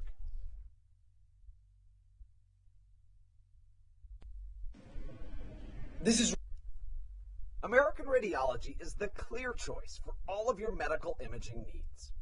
With locations in Charles and Calvert counties, they offer a full range of imaging services. Some of their latest innovations included 3D mammography and wide-open MRIs for our claustrophobic patients. For your convenience, they even offer extended weekday hours and Saturdays. For more information or to schedule an appointment, visit their website at AmericanRadiology.com. 2020 was a year unlike any other for everybody. Quickly, the Southern Maryland Blue Crabs came to the realization that baseball must take a backseat to humanity. Immediately, the Blue Crabs staff and all of Crustacean Nation teamed together to provide COVID-19 tests and eventually vaccinations. Southern Maryland's hometown team also hosted food drives, blood drives, backpack drives, toy drives, and so much more, all to help their community. The Blue Crabs couldn't be more thankful to the healthcare heroes that have gotten us to this point and helped our community so much throughout the COVID-19 pandemic. That's why this season is dedicated to our healthcare heroes. Each Saturday night, we will have a healthcare hero, a local healthcare professional, throw out the first pitch of the game and be honored.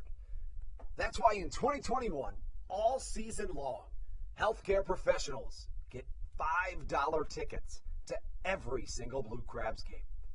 Thank you so much, healthcare heroes, for all that you have, are, and will continue to do for our community.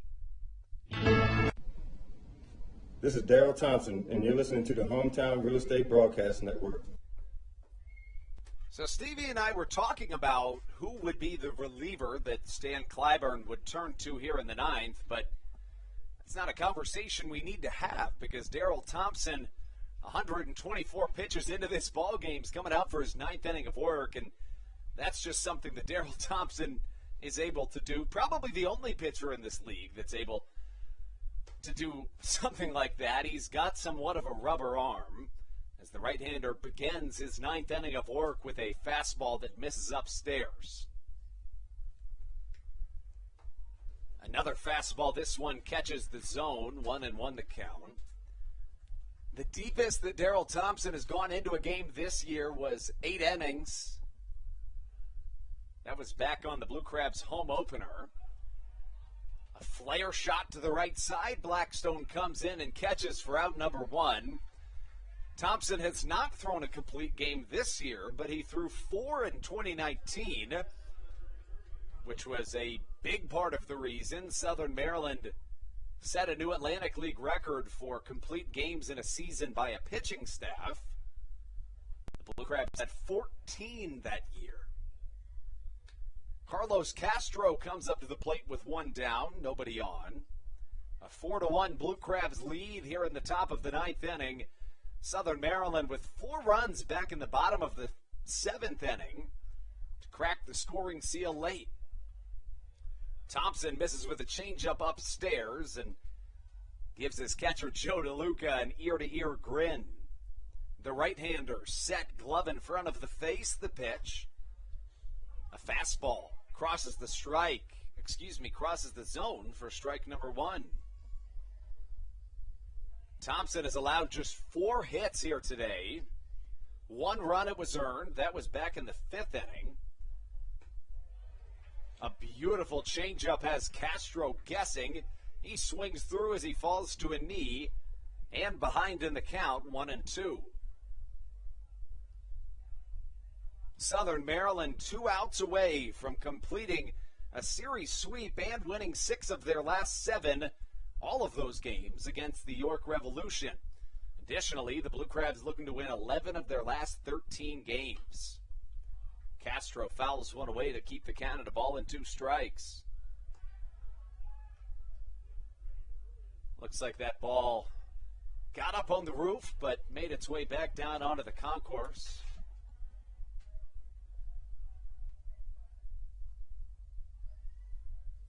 Thompson working out of the windup. The right-handed pitcher coming home with his 1-2 once more. A curveball. Strikeout number 6 of the day for Daryl Thompson, as he is 1 out away from a complete game 1-run outing against the North Division rival at York Revolution. And it looked like Carlos Castro thought he was going to be able to tie the game off of one swing, as he almost swung completely out of his shoes on that 3rd strike. The last hope for the Revs is Jack Kenley. The cleanup man comes up to the plate. Thompson's first pitch to Kenley, a called strike. The second baseman, Kenley, 0 for 3 today.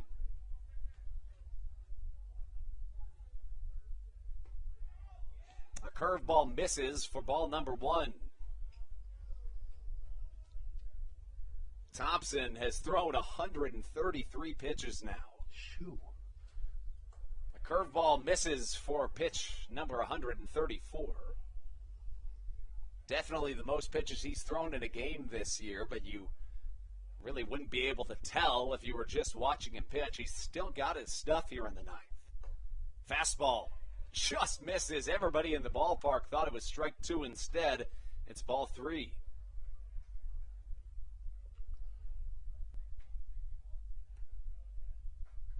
Thompson rocks back here with 2 down and a 3-1 count. Fastball hit high up in the air. This could be it, folks. Michael Baca calls off everybody and catches for out number 3. Your Southern Maryland Blue Crabs complete a series sweep of the York Revolution and take 6 of 7 against this York Revolution team in the past 2 series. What an incredible display of dominance from your Southern Maryland Blue Crabs in these last really 13 games, in which the Blue Crabs have won 11 of their last 13, Steve. An absolutely fantastic run so far for these Blue Crabs, going away on a road stretch for a couple weeks, coming back in 2nd place, and really just securing that 1st place spot after a big first home series back. Southern Maryland this season now 14-3 on the year when they score 4 or more runs. How about it, Steve? I mean, what more can you say other than an absolute unbelievable turnaround for Southern Maryland? The star of the show, of course, Daryl Thompson. He throws his first complete game of the year, getting the win, advancing to 4-1 on the season. 9 innings pitched, just 4 hits allowed, 1 run. It was earned. He walked the very first batter that he faced in the game, but didn't walk anybody afterwards. Struck out a half a dozen. That 1 run that he did allow was on a home run from Walner Espinal back in the 5th, but what an incredible game that we saw here today at Regency Furniture Stadium. We will take a short break as Ron Lord brings out the broom. Southern Maryland sweeps the York Revolution here on the Hometown Real Estate Broadcast Network.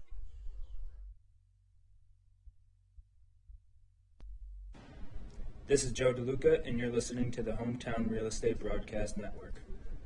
Whether it's Chris Paul, Cliff Paul, Aaron Rodgers, or even the son of a former Blue Crab, Patrick Mahomes, you've seen many athletes endorsing State Farm.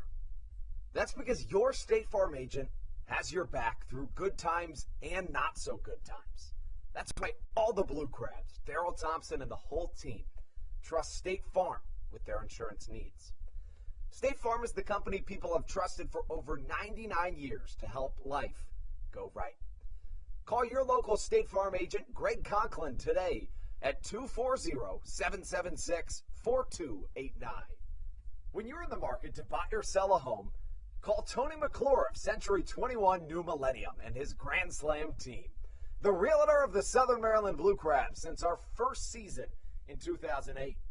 Tony and his team are preferred partners includes Tim Murphy of CNF Mortgage and Steve Scott of the Scott Law Group.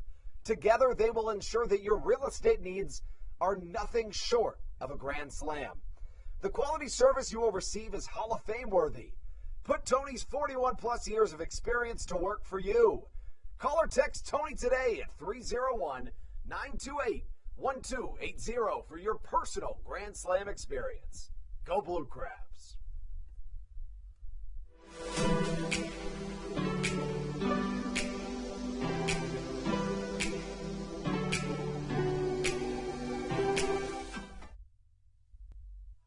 How about it, folks? Your Southern Maryland Blue Crabs complete a series sweep here on a Sunday series finale. The Blue Crabs have won their last 4 games, which ties a season high in terms of a win streak. Additionally, your Southern Maryland Blue Crabs have now won 6 of their last 7 and 11 of their last 13. Southern Maryland and the Blue Crabs are steaming hot as they go up to a full game up here in the Atlantic League North Division. Of course, we mentioned the Long Island Ducks don't play till later tonight, so we're going to have to wait to see if the Blue Crabs end up going up more than a full game against the rest of the field in the Atlantic League North Division. But an unbelievable display of excellence for your Southern Maryland Blue Crabs, who win 4-1 here on a Sunday afternoon. All the Blue Crabs' runs in this game came in the bottom of the 7th inning of action. When we look back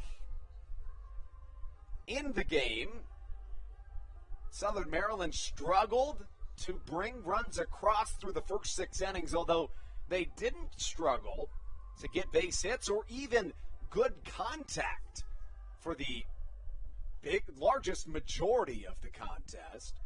But the bats finally broke through thanks to a pair of errors by the York Revolution. The first of which came when Alex Crosby was at the plate. He dribbled one up the middle. Fielding it directly behind second base was Jan Sanchez, who flipped onto second, but his throw was offline. 2 Blue Crabs came around to score. After that occurred, of course, Southern Maryland's next course of action in the contest came on a fly ball to center field that looked as though it was going to be routine, but it got past Darian Sanford to score yet another pair of Southern Maryland Blue Crabs runs. Daryl Thompson goes the distance.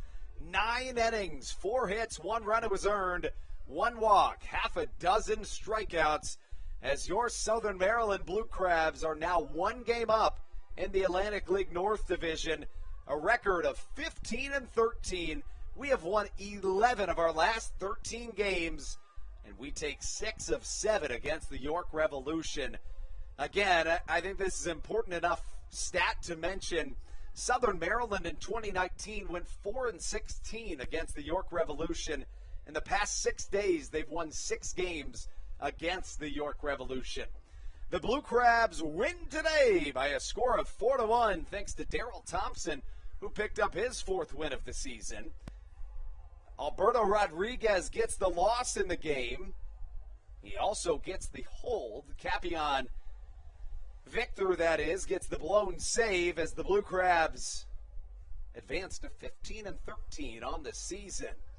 That's how we put a bow on a homestand. Southern Maryland now goes on the road. They'll head to Gastonia to take on the Honey Hunters. Of course, the Blue Crabs get the day off tomorrow. That's the 28th. On the 29th, which is Tuesday, they visit the Honey Hunters in Gastonia for a 3-game set before going to Long Island to play a 4-game series. They do not get that Monday off in Long Island. It'll be Friday, Saturday, Sunday, Monday against the Ducks before returning here to Regency Furniture Stadium for a 6-game homestand when the Blue Crabs will host the Gastonia Honey Hunters and the West Virginia Power. So stay tuned. As always, the Southern Maryland Blue Crabs road games will be streamed on the opponent's broadcast, so I will not be joining you for those, but I certainly look forward to joining you on July 6th against the Gastonia Honey Hunters right here on the Hometown Real Estate Broadcast Network. For Stevie Bowen, I'm Andrew Banstra, signing off on a Blue Crabs 4-1 victory. Thanks so much for joining us, and as always, let's go Blue Crabs.